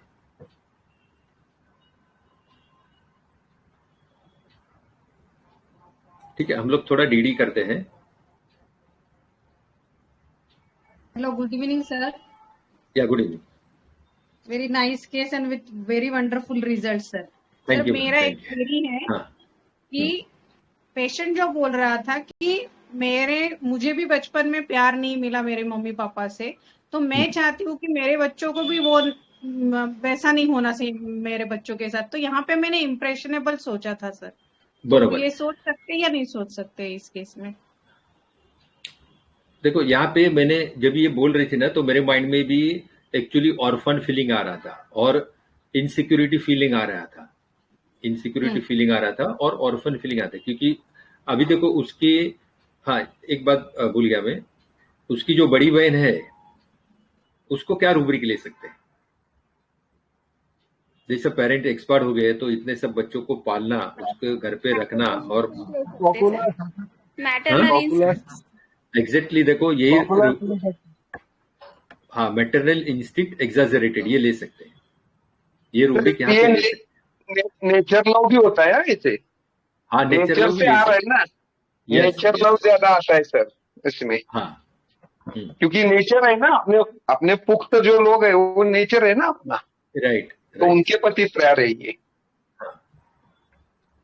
Thank you sir. Good evening sir. हाँ, एक मिनट, वो माधुरी मैम ने पूछे ना, तो मतलब यहाँ पे मेरे को ऑर्फन फीलिंग लगा था और इनसिक्योरिटी का एक फीलिंग लगा था, लेकिन उसका एडेप्टेशन देखो क्या था। ये देखो जो हस्बैंड बोले वैसा वो ढलते गई, मतलब बिल्डिंग डिस्पोजिशन था, इतना इरिटेबिलिटी उसने नहीं दिखाया, झगड़ा वगैरह नहीं करती थी, हार्मोनी डिजायर था, तो उसका जो रिएक्शन था ना, उसका एडेप्टेशन था ना, वो मुझे ज्यादा इंपॉर्टेंट लगा। इसके वजह से फिर मैंने कार्सिनोसिन दिया। यहाँ पे इम्प्रेशनेबल जो आपने बोले ना, लेकिन उतना मेरे को नहीं लगा इम्प्रेशनेबल। ओके सर, मैं भी कार्सिनोसिन पे थी सर पहले से, और नहीं था मेरे दिमाग में, लेकिन यस उसमें ये मुझे कहीं तो लगा और मैंने चेक किया तो उसमें है कार्सिनोसिन, इसलिए मैंने एक क्वेरी पूछा आपको। अच्छा, कार्सिनोसिन है उसमें इम्प्रेशनेबल में। हाँ सर, है उसमें। Okay, thank you thank you thank you sir. Sir आप पूछ रहे थे ना अभी कि मैटरनल इंस्टिंक्ट कैसे लगा, तो मुझे जहाँ पर वो बोल रही थी ना कि जैसे माँ बाप संभालते हैं ऐसे तो कोई नहीं संभाल सकता, तो यहाँ पे मुझे ये फील आ रहा था कि मैटरनल इंस्टिंक्ट एग्जैगरेटेड, यहाँ पे ये ऐसा फील आया है। यस मैम, बहुत अच्छा। ये आपने जो बोले ना एकदम सही बोले, लेकिन वो सही से संभालती है कि नहीं संभालती हमें क्या मालूम। वो तो अपने बच्चे को तो कोई भी मदर केयर करती है ना, और इतना केयर करती है, जरूरत से ज्यादा दूसरे बच्चे का भी केयर करती है, ठीक है। तो वो मैटरनल इंस्टिंक्ट एग्जैजरेटेड ले सकते हैं, लेकिन यहाँ पे तो सिर्फ उसका एंग्जाइटी ज्यादा था, तो इसके लिए वो रूब्रिक मैंने यहाँ पे नहीं लिया। अभी एक ही वर्जन पे उतना रूब्रिक का कंफर्मेशन नहीं कर सकते ना। देवर के बच्चों को भी अपने बच्चों के, हाँ, तो उसको हम लोग सोच सकते हैं इंस्टिंक्ट एग्जैगरेटेड है। बाजू वाले के बच्चों को भी समझो माँ बाप नहीं है तो उसको भी अगर प्यार करेगा तो वहां पे मातृत्व उसका उबल के आएगा आगे। मॉर्बिडिटी चाहिए ना उसमें, खुद के बच्चों को अच्छे से देखभाल करना, ये मैटरनल एग्जैगरेशन नहीं है ना इसमें कुछ। एक पेशेंट थी, वो कैसा था कि मतलब अपने ननंद के बच्चे को भी संभालती थी, दूसरा कोई देवर या उसके बच्चे को भी संभालती थी। उन लोग उसके घर पे रहते थे, ये बच्चे लोग, उसको पढ़ाने का लिखाने का, मतलब सुबह उठ के उनके लिए टिफिन बनाने का, खाना बनाओ, फिर शाम को बच्चे लोग आए जब भी खाना बनाओ, ट्यूशन पे डालो। तो ये सब जिम्मेदारी उसने कई सालों तक निभाई, ठीक है, दूसरे के बच्चे के लिए। नहीं तो आज के जमाने में कौन करेगा, उसके खुद के बच्चे प्लस ये 2 बच्चे कई साल तक उसने रखे और मतलब उसका केयर भी करी, तो ये मैटरनल इंस्टिंक्ट एग्जैजरेटेड में आता है। एक्सक्यूज मी सर, नमस्ते सर। हाँ, ये जरा इसको एक बार एक्सप्लेन कर देंगे, डिल्यूजन डिफेंस प्रोटेक्शन नो, मैं सुन नहीं पाई। हाँ, delusion defence protection has no ना, मतलब उसके पीछे कोई भी डिफेंस नहीं है, उसके पीछे ऐसा कोई भी दीवार नहीं है कि जहां पे वो मतलब डिपेंड रह सके, ठीक है। मतलब यहां से वो अपने मैटरनल घर पे जावे तो मैटरनल घर पे सपोर्ट करने वाला उसको कोई नहीं है, दैट इज ये delusion defence protection is no. जो बोलते हैं ना मेरे सर के ऊपर माँ बाप का हाथ है, या मेरे मतलब दूसरे लोग है, मैं कुछ भी करूं तो कोई ना कोई तो है अपने पीछे, तो वैसा इसके पीछे कोई नहीं है। इसके लिए तो कोई हस्बैंड से मतलब सप्रेस होके रहती है, दब के रहती है।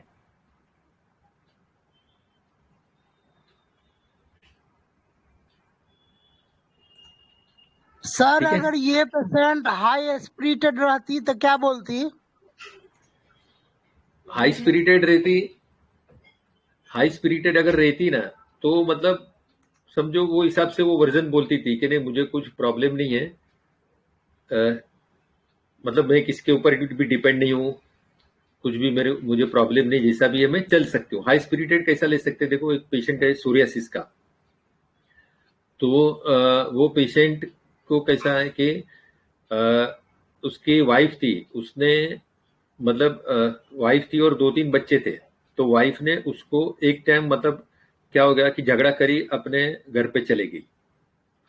तो ये इतना माइल्ड नेचर का बंदा था, उसने उनके घर पे गए और उसके मतलब ससुर से बातचीत करके वापस उसको घर पे लेके आ।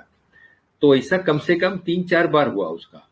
एक आध टाइम वो क्या हो गया कि पैसा चोरी करके भी चले गई, तो भी ये गया, फिर वापस उसको लेके आया, और फिर जब भी एकदम से वो भाग गई, उसके पेरेंट के घर पे भी नहीं गई, उसने क्या किया, पैसा चोरी करके वो भाड़े पे घर लेके दूसरी जगह पे चली गई। जब भी उसने छोड़ा, जब तक वो उसके पास उसको लेके आता था कि वही घर में अभी बच्चे लोग हैं तो अपना घर का जो प्रॉब्लम है वो बाहर ना आवे, बच्चे लोग भी संभल जावे, बच्चे लोग बड़े हो जावे।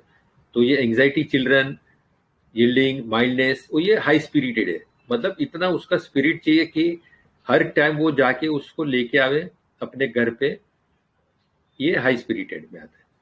इधर हाई स्पिरिटेड ऐसा नहीं दिखा मेरे को।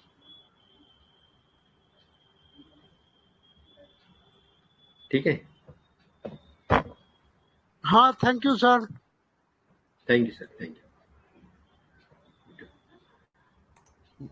जी सर, इसमें 2 लाइनें ऐड करता हूँ। जैसे ये हाँ सर। लेडी बहुत ही ज़्यादा बच्चे को लेके, अपने बच्चों को लेके बहुत ज़्यादा चिंतित, बहुत ज़्यादा दुखी उस तरह से दिख रही थी ना सर।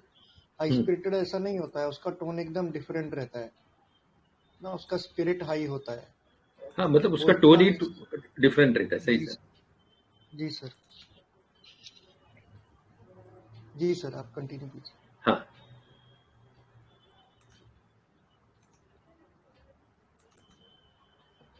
कार्सिनोसिन का देखो क्लोज डीडी क्या आता है, ये अगर हम लोग मतलब डिस्कस करें, आप लोग भी ऐड कर सकते हैं उसमें। जो मुझे लगा, जो मैं मतलब ज्यादा करके फॉलो करता हूं, तो क्या होता है कि हमें पेशेंट के सामने ज्यादा पूछने की जरूरत नहीं रहती है, हमारा केस टेकिंग भी एकदम शॉर्ट हो जाता है और बहुत इजी हो जाता है।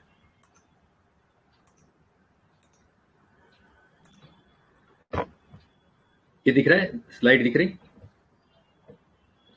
देखो ये रूब्रिक लेंगे हम लोग अगर कि एलिमेंट्स फ्रॉम डोमिनेशन, जैसा ये पेशेंट में था, तो डोमिनेशन जब भी आता है कार्सिनोसिन, कार्सिनोसिन क्या होता है कि carcinosin is made from the cancer cells. तो कैंसर सेल्स जो है, अगर उसको उसका एनर्जी बहुत हाई होती है, डिस्ट्रक्टिव फेज में रहता है, इसके लिए उसका कंट्रोल करना बहुत जरूरी है। अगर कंट्रोल करेंगे तो वो दब के रहेंगे, नहीं तो नहीं रहेगा, डिस्ट्रक्शन कर देंगे।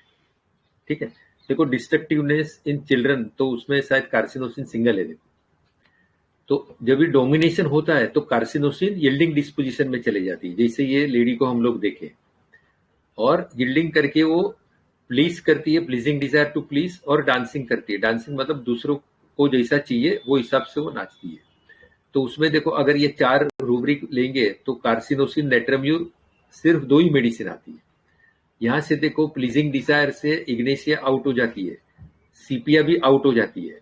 सीपिया इग्नेशिया है वो प्लीजिंग में नहीं है। ठीक है, और पल्सेटिला भी आउट हो जाते हैं, क्योंकि पल्सेटिला में एंजाइटी चिल्ड्रन जो है नहीं है, डोमिनेशन नहीं है, और पल्सेटिला दूसरों के ट्यून के हिसाब से नाच भी नहीं सकती, वो डांसिंग भी नहीं है। देखो, ठीक है। और देखो ये अगर कॉम्बिनेशन देखे, elements from domination, yielding disposition, dancing, pleasing desire, ये 4 जो रूब्रिक हम लोग देखे, उसमें कार्सिनोसिन आगे अगर देखेंगे तो क्या है, useful desire to be useful. उसमें देखो और रेमेडीज नहीं है। ये एक पेशेंट को मैंने कंसिडर किया था। पेशेंट क्या बोलता है कि अब मैंने अभी से क्या किया है, अभी से मैंने मतलब जो बोलते हैं ना व्हील बनाया, और जो क्या बोलते हैं जो कोर्ट का पेपर बनाते हैं ना, उसमें डोनेशन वगैरह सब कर देते हैं। तो आई डोनेशन है, ऑर्गन डोनेशन, ये सब मैंने कर दिया कि अगर मर जावे तो उसके बाद में क्या होगा, अपना बॉडी जला देंगे, तो उसके अच्छा दूसरे को यूज तो होएगा ना, और कम से कम दूसरों को यूज होएगा और बोलेगा कि भाई मरने के बाद ये अच्छा काम करके गया, और वो हिसाब से मतलब उनकी नजर से, अपनी नजर से उन लोग अपने को देखेंगे। तो ये देखो useful desire to be useful, या ये रूब्रिक भी आएगा, longing good opinion of others, और ये 2 रूब्रिक आएगा, और डेल्यूजन अप्रिशिएट भी चाहिए तो ले सकते हैं, लेकिन ये 2 रूब्रिक पक्का था, यूजफुल डिजायर और लॉन्जिंग गुड ओपिनियन। ठीक है, और कार्सिनोसिन ये रूब्रिक है, ये सीपिया, पल्सिटिला, इग्नेशिया, ये जो रेमेडीज है नियर बाय, क्लोज बाय, उसमें ये रूब्रिक नहीं है। और कार्सिनोसिन में ये रूब्रिक क्यों आते हैं, क्योंकि कार्सिनोसिन को लगता है कि नहीं तो ये लोग मेरे को रिजेक्ट कर देंगे, जैसा ये, इसको भी देखो अंदर डर रहेगा कि ये मेरे को छोड़ देंगे, अगर मैं बराबर काम नहीं करूंगी ये छोड़ देंगे। ये सिर्फ सीपिया और कार्सिनोसिन को है। पल्सेटिला हमें मालूम है कि मैन्युपुलेटिव है, इसके लिए अपना काम निकालती है, तो उसको ये रूब्रिक नहीं है पल्सेटिला में। फियर रिजेक्शन भी नहीं है, फियर रिप्रोच भी नहीं है, और इग्नेशिया में भी ये रूब्रिक है, देखो फियर रिजेक्शन, फियर रिप्रोच है ओनली कार्सिनोसिन में, बाकी ये कोई रेमेडीज में नहीं है। और lodging for the good opinion, delusion appreciated, ये कार्सिनोसिन पल्सेटिला में। सीपिया में ये गुड ओपिनियन नहीं है, और इग्नेशिया में इसमें से कोई भी रूब्रिक नहीं है। क्यों नहीं है, हम लोग आगे देखते हैं। देखो, ठीक है, उसको जरूरत नहीं कि दूसरा लोग मेरे को अच्छा ओपिनियन दे या मुझे अप्रिशिएट करे, ऐसा इग्नेशिया को बिल्कुल कोई जरूरत नहीं रहती।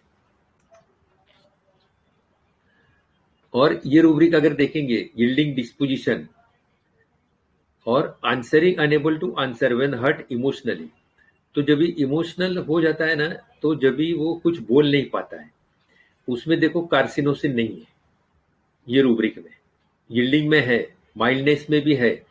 और अगर देखेंगे तो देखो माइल्डनेस में 170 रेमेडी है इसमें रडार में, और यील्डिंग में 148 है।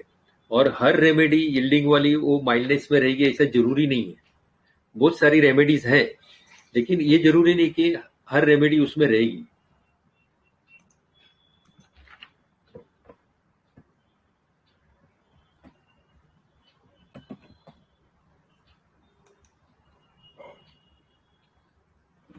वन मिनट, वो चार्ट निकलता है तो और निकालता हूँ।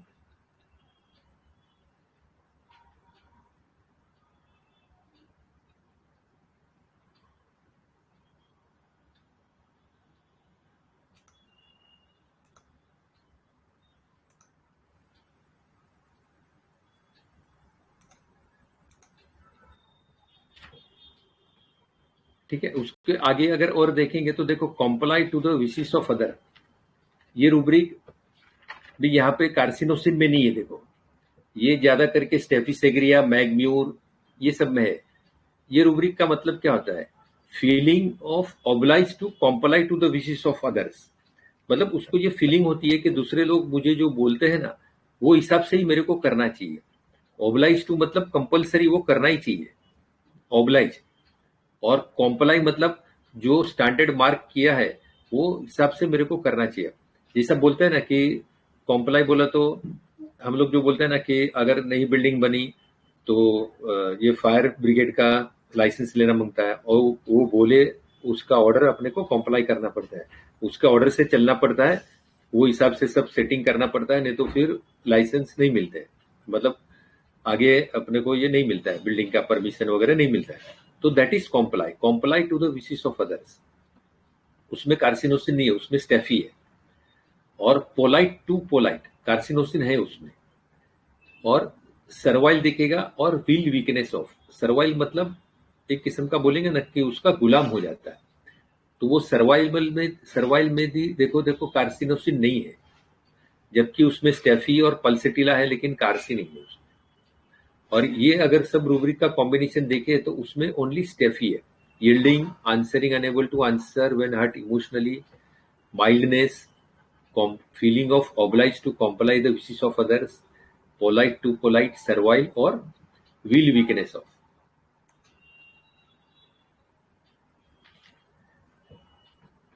ठीक है, अभी देखो इग्नेशिया देखते हैं।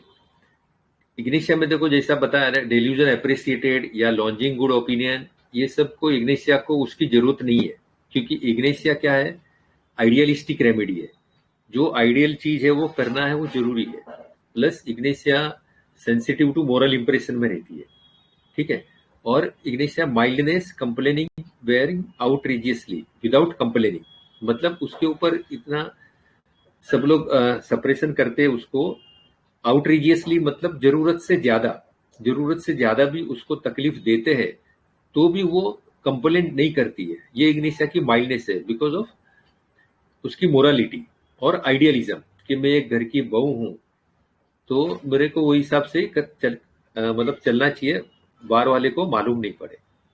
और दूसरा भी देखो रूब्रिक है, cowardice without courage to express his opinion, मतलब इग्नेशिया इतना कोवर्ड होती है कि अपना ओपिनियन जो है वो बाहर निकाल भी नहीं पाती, किसको बोल भी नहीं पाती। अगर ये दो रूब्रिक क्लब करेंगे ना, लास्ट वाले दो, माइल्डनेस और, तो उसमें ओनली इग्नेशिया था। Mildness, complaining means bearing without outrageously without complaining, और cowardice, opinion without courage to express the opinion. अगर ये दो रूब्रिक भी लेंगे तो ओनली इग्नेशिया आएगा। और आइडियलिज्म में लेकिन डेल्यूजन एप्रिसिएटेड या वो जो उसमें नहीं है, lodging for the good opinion, उसमें इग्नेशिया नहीं आती है। ठीक है, पल्सेटिला देखते हैं। देखो पल्सेटिला यील्डिंग में भी है, प्लीजिंग में। पल्सेटिला कार्सिनोसिन यील्डिंग में है, प्लीजिंग में भी है। ठीक है, लेकिन पल्सेटिला क्या है? मैन्युपुलेटिव है, तो कार्सिनोसिन ऐसा मैन्युपुलेशन नहीं कर सकता है। मैन्युपुलेटिंग की वजह से पल्सेटिला में ये रूब्रिक नहीं आता है, फियर ऑफ रिजेक्शन, जबकि कार्सिनोसिन में है। और ये दोनों भी सेल्फलेस है। दूसरा भी देखो पल्सेटिला में और कार्सिनोसिन में सिमिलरिटी क्या है? कैरेस्ड बीइंग डिजायर टू बी कैरेस्ड, मतलब उनको लगता है कि दूसरे लोग मेरे को कैरेस करें। ये पल्सेटिला, कार्सिनोसिन इसमें है। लेकिन अगर दूसरा रूब्रिक देखेंगे, कैरेसिंग, इंक्लिनेशन टू कैरेस, मतलब दूसरों को कैरेस करना, तो दूसरों को कैरेस करना उसमें पल्सेटिला नहीं है, उसमें कार्सिनोसिन है। ठीक है, तो ये दो रूब्रिक अगर कंबाइन करेंगे तो सिर्फ कार्सिनोसिन और सेकेरम मिलता है। Caress being desire to be caress और कैरेसिंग, इंक्लिनेशन टू कैरेस। ठीक है, और पल्सेटिला जिसे बताया मैन्युपुलेटिव है, कार्सिनोसिन नहीं हो सकती मैन्युपुलेटिव। और पल्सेटिला है डिजायर सप्रेसिंग इन डिजायर, तो उसमें नहीं है। देखो कार्सिनोसिन है, मतलब कार्सिनोसिन अपना डिजायर जो अपने को चाहिए वो भी सप्रेस करके दूसरों को दे सकती है या अपने आप को ना बोल सकती है। लेकिन पल्सेटिला वैसा नहीं है। पल्सेटिला में जैसा हमको मालूम है, अफेक्शन, डिजायर्स, अफेक्शन और ऑल फॉर हर सेल्फ, मतलब जो भी प्यार चाहिए उसको खुद को चाहिए, दूसरों के साथ में उसको मतलब डिवीजन नहीं करना, दूसरों को नहीं देना, जो भी चाहिए खुद को ही चाहिए। और पल्सेटिला एवराइज भी ज्यादा है, कार्सिनोसिन भी है लेकिन पल्सेटिला ज्यादा एवराइज है और यूजरर है। यूजरर मतलब थोड़ा देना और लेना ज्यादा, दैट इज यूजरर। वो कार्सिनोसिन में नहीं है। और देखो जो क्लोज रेमेडी थी वो वेनिला थी। वेनिला में एंजाइटी चिल्ड्रन जैसा कार्सिनोसिन में भी है। ठीक है, लेकिन वेनिला का जो मेन रूब्रिक है ना वो love coming towards her, feeling of love coming towards her and from her, मतलब उसको लगता है कि मैं दूसरों को जितना प्यार करता हूं उतना प्यार मेरे को सामने से भी मिलता है। Feeling of love coming towards her and from her. एक लेडी थी मेरे पास जॉइंट पेन्स की, रूमेटॉइड आर्थराइटिस की, वो बोल रही थी कि उसकी जो 2-3 उसकी सिस्टर ओनली थी, उसकी भाभी जो थी, तो उसकी मदर एक्सपायर हो गई ना, तो बोला मेरी भाभी लोग मेरा इतना ध्यान रखते हैं, मैं भी उतनी उनका केयर करती हूँ, और अभी मम्मी जब एक्सपायर होगी तो हर रोज सुबह पहले मैं उनको फोन करती हूँ कि कैसा है क्या है, और अगर मेरा फोन नहीं गया बाई चांस तो उनका भी फोन मेरे आता है। मतलब ऐसा जो कॉम्बिनेशन वाला है कि ननन का और भाभी का मतलब प्यार बहुत कम रहता है, हम लोग दोनों एक जुट के जैसा एक दूसरे के लिए है, ऐसा है। That is feeling of love coming towards her and from her. और वेनिला रहता है जैसा बहुत सारे ऐसा तो रूब्रिक है जो हम लोग डिफ्रेंशिएट कर सकते हैं। क्लैरिटी ऑफ माइंड में रहता है और वेनिला है वो डिक्टेटोरियल में है। और एक रेमेडी देखो, फाल्को पे भी नजीक आती थी और कोई लोग लिखे भी है फाल्को पे, लेकिन फाल्को पे कैसा है कि बर्ड रेमेडी है। इसमें सिमिलरिटी क्या है फाल्को पे और कार्सिनोसिन में, कि एलिमेंट्स फ्रॉम एब्यूज बीइंग, दोनों जन एब्यूज होते हैं। फाल्को पे, सीपिया, कार्सिनोसिन, सब ये रेमेडी जो है एब्यूज होती है। फिर एंग्जाइटी चिल्ड्रन अबाउट में भी है, कैरेसिंग इंक्लिनेशन टू कैरेस, जो हम लोग आगे रूब्रिक देखे जिसमें पल्सेटिला नहीं थी, कार्सिनोसिन थी, तो वो रूब्रिक में फाल्को पे भी है।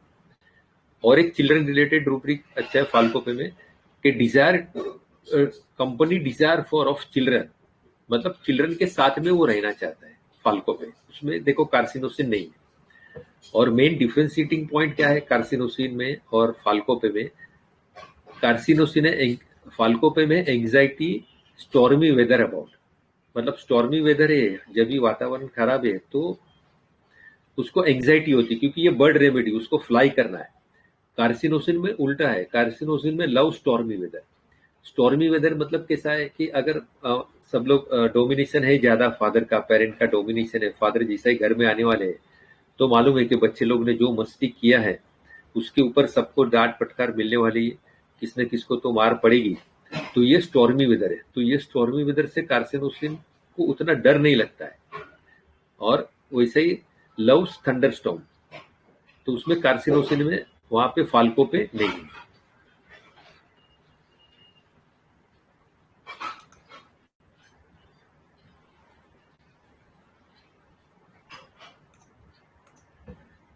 ठीक है,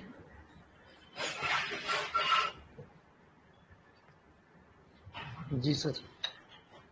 So gratitude everyone, gratitude Mahesh sir, Dr. Manoj sir, Dr. Praveen sir, Dr. Marik sir, Dr. Anand sir, Dr. Aluk sir, और all the mentors, Dr. Madhuri ma'am, और all our IHF family members.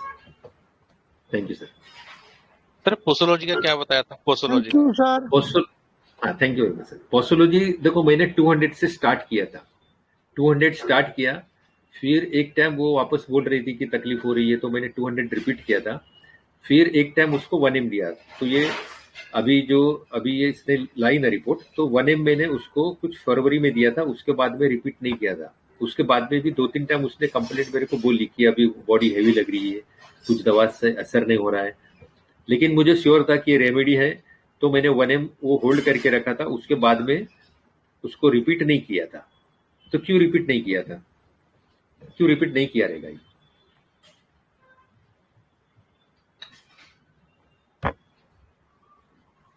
Thank you sir. Thank you. हाँ, कोई बोल सकता है repeat क्यों नहीं किया रहेगा? उसको 2 महीने पहले ही दिया था, उसके बाद में भी फॉलो अप में वो बोल रही थी कि बॉडी हैवी लग रही है, ये है वो है, कुछ ना कुछ तो उसकी कंप्लेंट चालू ही रहती थी। तो मैंने वो कंप्लेंट के ऊपर ज्यादा ध्यान नहीं दिया फिर। तो ऐसे स्टेज में हमें पेशेंट बोले और रिपोर्ट आने को तो टाइम है, तो हमें रिपीट करना चाहिए नहीं करना चाहिए? सर बिना रिपोर्ट के तो रिपीट नहीं करना चाहिए। हाँ, क्यों नहीं करना चाहिए?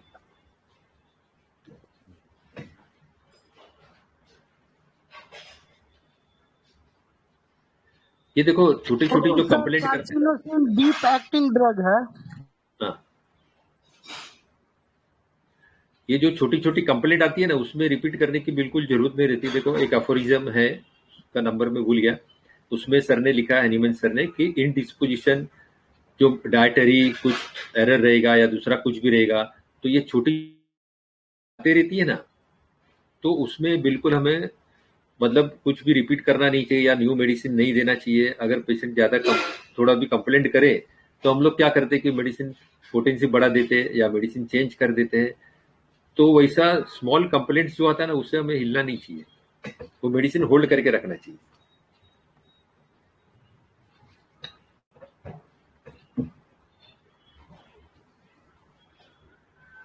जी सर, आपने ये बहुत इंपॉर्टेंट पॉइंट बताया और मैं सभी मेंबर्स को ये रिक्वेस्ट करना चाहता हूँ कि जैसे ही आज का ये रिकॉर्डिंग आएगा, शेयर करेंगे हम, तो प्लीज़ आप इसको 2-3 बार अच्छे से सुनिएगा और इसके बाद जो भी आपके मन में क्वेरी होगा, क्योंकि ये जो मैनेजमेंट का पार्ट है ना, ये बहुत इंपॉर्टेंट है। बहुत बार ऐसा होता है कि हम राइट मेडिसिन का सिलेक्शन भी कर लेते हैं और पेशेंट को देते भी हैं, पेशेंट इम्प्रूव होना भी ठीक हो जाता है, होना स्टार्ट हो जाता है, लेकिन कई बार रिपीटेशन कब करना है, कब नहीं करना है, कब पोटेंसी को चेंज करना है, नहीं करना है, तो उसमें हम गड़बड़ करते हैं, तो हमारा केस जो है वो स्पॉइल हो जाता है। तो ये बहुत इंपॉर्टेंट सर ने बताया है, तो प्लीज़ आप रिकॉर्डिंग आने के बाद दोबारा सुन के इसको, जो भी आपके मन में क्वेश्चन होगा तो आप सर से जरूर पूछिएगा, क्योंकि मैनेजमेंट पार्ट जो है वो भी बहुत इंपॉर्टेंट। जी सर। हाँ देखो, उसका एक स्लाइड दिखाता हूँ रिपीटेशन का, रिपीट करना चाहिए या नहीं करना चाहिए, ठीक है?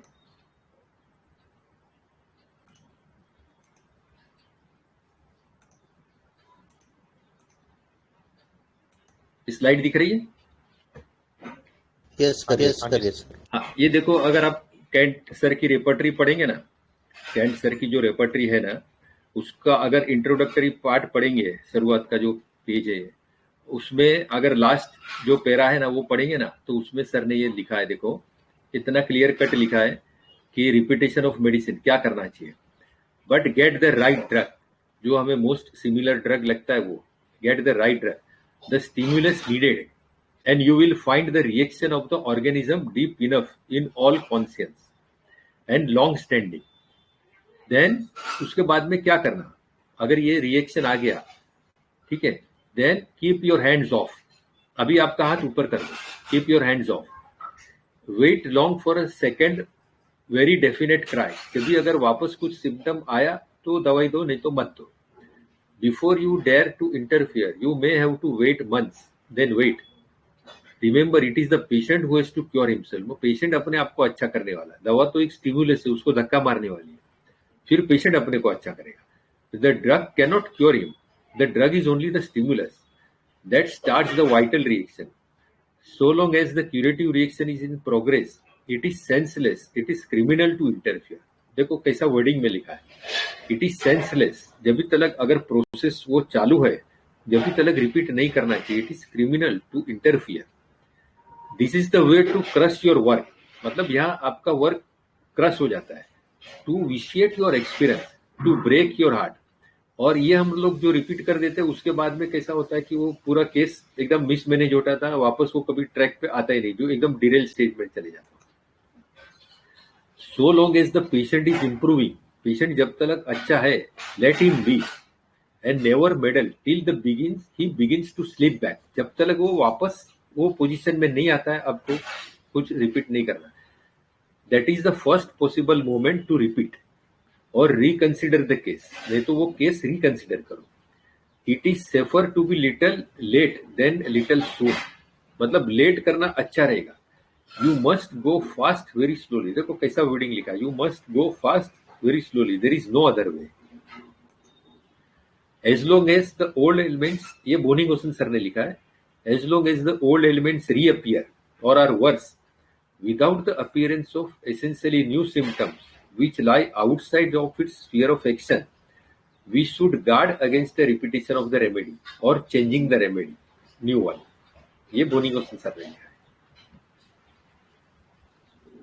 ठीक है, very nice sir, thank you sir. इतना क्लियर कट डिमार्क किया है उन्होंने डोज के बारे में, और हम लोग बोलते हैं कि डोसेस और पोटेंसी का अधूरा रह गया है. तो अधूरा नहीं है, हम लोग को मालूम नहीं है, हम लोग को मालूम. यस सर, जानी सर हम लोग पढ़ते नहीं है. कितना क्लियर कट मेंशन किया है उन्होंने.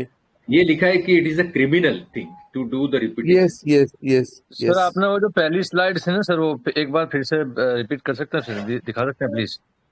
अच्छा, ये सर बहुत इंपॉर्टेंट है सर हमारे लिए, जो जो नए अंतर हो रहे हैं इसके अंदर बहुत ज्यादा इंपॉर्टेंट है सर. दिख रहा है. जी सर, जी सर, जी सर. देखो लिखा, it is senseless, it is criminal to interfere, मतलब उसमें बिल्कुल हमें इंटरफियर करना ही नहीं चाहिए. अनबिलीवेबल. लेकिन सर बात है ना सर, जो पेशेंट होते हैं वो बहुत इम्पेशेंट होते हैं, और फिर हम पता ही लगता है क्या कैसे करें मतलब. तो वही तो है सर ना, तो हमें पेशेंस रखना बहुत जरूरी है. पेशेंट के सामने हमारा पेशेंस बहुत जरूरी है. प्लास्टिक बहुत जरूरी है.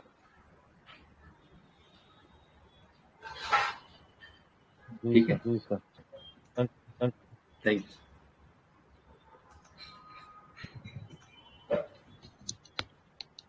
जी सर, थैंक यू और सर. अटेंटिव एकदम हमको कॉन्शियस रहना चाहिए अच्छे से, क्योंकि सर ने बोला तो आप लोगों की तरफ से वो रिप्लाई नहीं आया जो सर चाहते थे कि आप लोग रिप्लाई दीजिए, तो इसलिए फिर मेरे को वो बोलना पड़ा वहाँ पे, जबकि वो आप लोगों की ही तरफ से आना चाहिए था. तो पूरा अटेंटिव आपको रहना चाहिए. ये चीज़ें बहुत इम्पोर्टेंट होती हैं, तो ये बहुत इम्पोर्टेंट था, तो इसीलिए मैंने सर को रिक्वेस्ट किया कि प्लीज़ सर उसके बारे में आप बताइए. तो ये बहुत मतलब एक्सपीरियंस होता है हमारे मेंटर्स का, जो उन्होंने देखा रहता है अपनी प्रैक्टिस में, पता नहीं कितने पेशेंट देखे रहते हैं सब. बहुत बार फेलियर्स भी रहता है, हमसे भी कई बार मिस्टेक होता है, तो वहीं से हम सीखते हैं और वही आपको आगे शेयर करते हैं. तो प्लीज़ जब भी हमारे मेंटर्स आपको बोलते हैं तो खुलकर आगे आके आपका बिना किसी हेजिटेशन के आप पूछिए और बोलिए, जो भी आपके माइंड में आप बोल दीजिए, तो उसके बाद हमारे मेंटर्स खुद ब खुद आपको बता देंगे. Thank you sir. जी, डीप ग्रेटिट्यूड सर. अभी राहुल सर की एंट्री हुई है, उनको कुछ पूछने का तो मौका दो उनको, नहीं तो बाद में बोलेंगे बात करने नहीं दिए. अभी जस्ट ज्वाइन है राहुल सर. जी राहुल सर, आपका कोई क्वेरी है, क्वेश्चन है, आप बोल सकते. एडिशन भी कर सकते हैं. हाँ बिल्कुल, जी जी जी जी. सर ये माडिक सर ना, पता नहीं बार बार ना मुझे दिलीप सर सॉरी, फिर से तो नहीं, लास्ट में ज्वाइन हुआ मैं, शायद कारसी था ना. हाँ सर. जी जी. हाँ, बहुत बहुत थैंक यू. और सच में एक्चुअली ना कार्सिनोसिन के बारे में मुझे तो नहीं कुछ कहना, लेकिन दिलीप सर है ना कार्सिनोसिन से भी ऊपर है। उनका नेचर शायद जानता हो ना जानता हो ना, बहुत माइल्ड बहुत अब सभी कहेंगे ना ये तारीफ करने लगा, लेकिन नहीं, बिल्कुल नहीं, किसी के भी तारीफ नहीं करता मैं, है ना। माडिक सर आप बोलिए ना कुछ। नहीं नहीं, आप मेरे को फोन किए थे अभी, डाउट है मेरा करके। हमें ना कराड़ा के ना कौन पकड़ना होगा अभी। मैं इंतजार कर रहा हूँ। मेरे को कहीं कहाँ से दिखता है तुम ज्वाइन हुए, मैं पकड़ के लाता हूँ मैं सामने। स्क्रीन कहाँ पे गया Dilip sir, sorry Madik sir ना कुछ भी बीच बीच में नहीं सर, कोई प्रॉब्लम नहीं। जी, ये मतलब मस्ती भी जरूरी है, और ये स्पेशल महादिक सर की पर्सनैलिटी है कि वो ये चीज वाइवेशियसनेस ले आते हैं, तो ये भी जरूरी है। सर वो खुद अम्यूजमेंट होते हैं लैकेसिस की तरह, इसलिए। जी लेकिन जी सर तो बिल्कुल बोलते सर। हैं मैं लैकेसिस नहीं हूँ।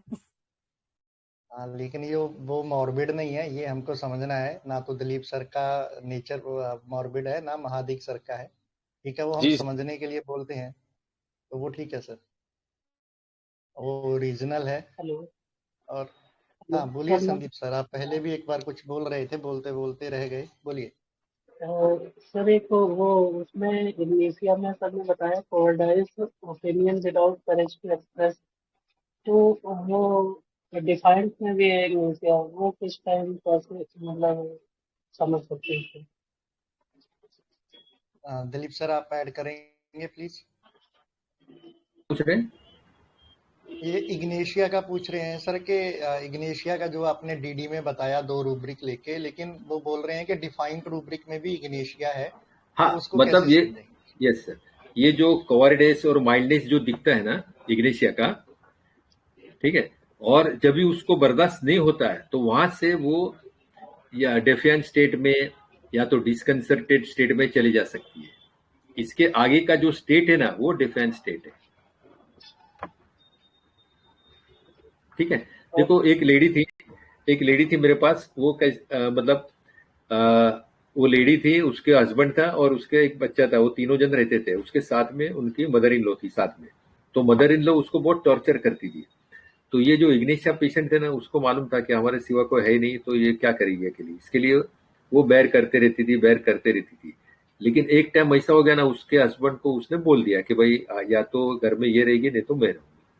तो एक टाइम उसका हस्बैंड काम पे चला गया, उसके बाद में शाम को आया तो मालूम पड़ा कि ये लेडी और किधर चली गई थी उसके बच्चे को लेके, और बोल दिया कि अभी मैं इधर नहीं रहूंगी, तुम माँ को रखो, और वो दूसरी जगह पे रेंट पे चलेगी कि तुम्हारा मर्जी, तुमको यहाँ पे रहने का तो यहाँ पे रहो, वहाँ माँ के साथ में रहने का वहां पे। तो वहां से वो डिफेंस स्टेट में चले जा सकती है या डिस्कंसर्टेड स्टेट में चले जा सकती है, ठीक है जी सर। हाँ, और संदीप सर आप प्लीज कंटिन्यूसली मतलब हमारा जो ग्रुप है, यहाँ पे जो केसेस प्रेजेंट होते हैं, हमारी वीसी होती हैं, आप उनको बिना किसी मतलब मिस किए आप ज्वाइन करते रहिए। आपको सब क्वेश्चंस का आंसर विद लाइव एग्जांपल्स मिलता जाएगा, क्योंकि हमारे ग्रुप में वीडियो केसेस भी प्रेजेंट होते रहते हैं टाइम टू टाइम, ठीक है। तो ये आपको बहुत अच्छे से मिल जाएगा, और जिस दिन हुआ ना इग्नेशिया, बहुत अच्छे से होगा, ये मैं आपको बोल सकता हूँ, और आपके हर तरह के क्वेश्चन का जवाब आपको मिलेगा। तो बस मिस मत कीजिए, क्योंकि होता है कि हम कभी एक्टिव हो जाते हैं, कभी नहीं होते हैं, या लंबे समय तक इनएक्टिव रहते हैं। प्लीज वैसा मत कीजिए, क्योंकि हमारे ग्रुप में डेली स्टडी होती है, डेली बहुत अच्छे अच्छे केसेस आते हैं, बहुत अच्छी अच्छी वीसी होती है। अगर मतलब मान लो कि अगर सिंपल मेडिसिन का भी केस है, लेकिन उसका प्रेजेंटेशन जो होता है वो बहुत डिफरेंट तरीके से होता है। हमारे सभी मेंटर्स बहुत हार्ड वर्क करते हैं, तो हमेशा कुछ एक्स्ट्रा ऑर्डिनरी या आउटस्टैंडिंग तरह से हम बोल सकते हैं कि उस तरह का स्टडी हमको हमारा होता है, क्योंकि बहुत अच्छे से प्रिपेयर करते हैं हमारे सभी मेंटर्स। तो अभी वाइंड अप करते हैं, फिर ज़्यादा लंबा हो जाएगा। तो हमारी IHF फैमिली की ओर से हमारे respected and senior mentor doctor Dilip जानी सर का जितना भी आभार प्रकट करें वो कम है। Beautiful case of carcinosin sir. बहुत सारे मेंबर्स ने बोला भी, लेकिन बहुत सारे मेंबर्स पहुंच भी नहीं पाए और उनकी अलग अलग मेडिसिन थी, लेकिन जिस तरह से आपने डिस्क्लोज करने के बाद कार्सिनोसिन के बारे में बताया, जो एकदम सटल अंडरस्टैंडिंग बताई और वो जो उसके बहुत कोर रूब्रिक्स हैं उनको बताया सर, और साथ में जिस ब्यूटीफुल तरीके से आपने डीडी किया और स्पेशली जो रूब्रिक्स के बारे में बताया, जैसे मैटरनल इंस्टिक्ट है या ऐसे दूसरे रूब्रिक हैं कार्सिनोसिन के या दूसरी रेमेडी जब आपने डीडी करते हुए लिए, वो सच में आपने बहुत अच्छे से, जैसे एक होता है ना कि बहुत सुंदर मनके लेके हम एक माला को पिरोते हैं और बहुत सुंदर मनके होते हैं, तो उस तरह से था कि आपने जो जो भी चीजें पकड़ी बहुत आर्टिस्टिक तरीके से और बहुत आर्टिस्टिक तरीके से उनको शेयर किया हम सभी के साथ, हमको समझाया और बहुत मेटिकुलस वे में आपने वो सब रूब्रिक्स को चूज किया। तो सच में सर बहुत ही वंडरफुल सेशन था, मजा आया और बहुत सारी नई चीजें आज के आपके सेशन से मुझे पर्सनली सीखने को मिली और हमारे मेंबर्स को भी ढेर सारी ऐसी चीजें सीखने को मिली होंगी, ऐसा मेरे को विश्वास है। तो वाइंड अप करें सर या आपको कुछ ऐड करना है? Yes sir, thank you sir.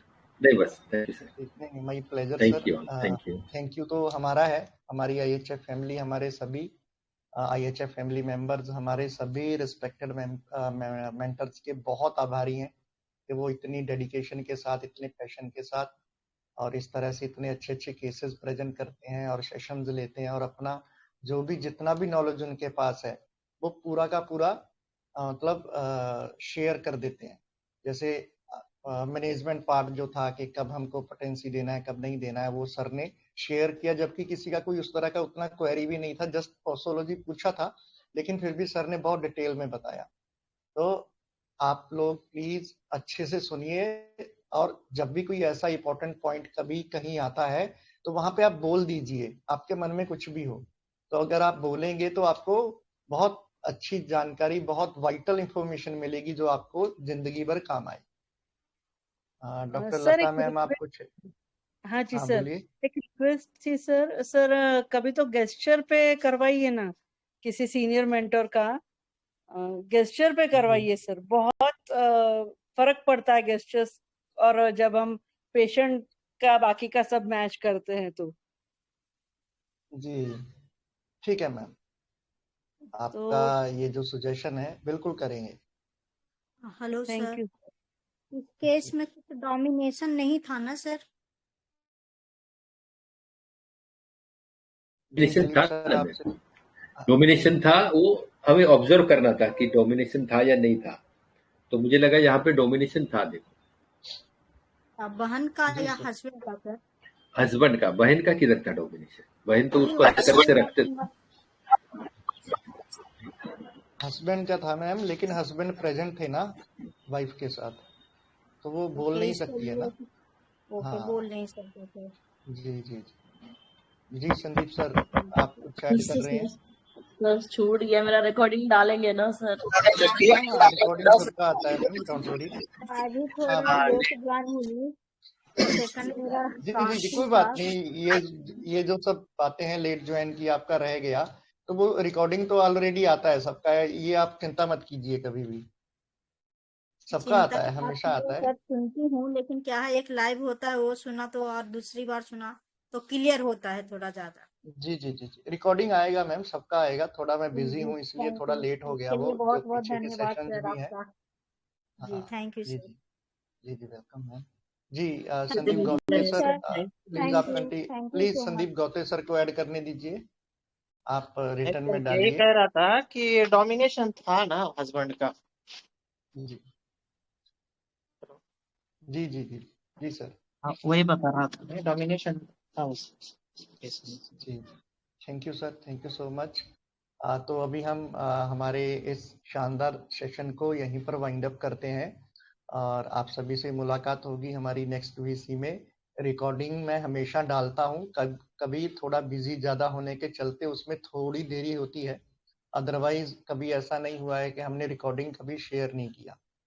तो ये तो आप कभी भी सोचिए ही मत, और बीसी में तो ये चीज़ आपको बोलने की ज़रूरत ही नहीं है, आप मैसेज भी डाल सकते हैं, तो उससे थोड़ा क्या होता है कि लंबा ज़्यादा खिंच जाता है। तो थैंक यू सो मच। आप सभी से मुलाकात होगी हमारी कल की बीसी में, तो मिलते हैं कल।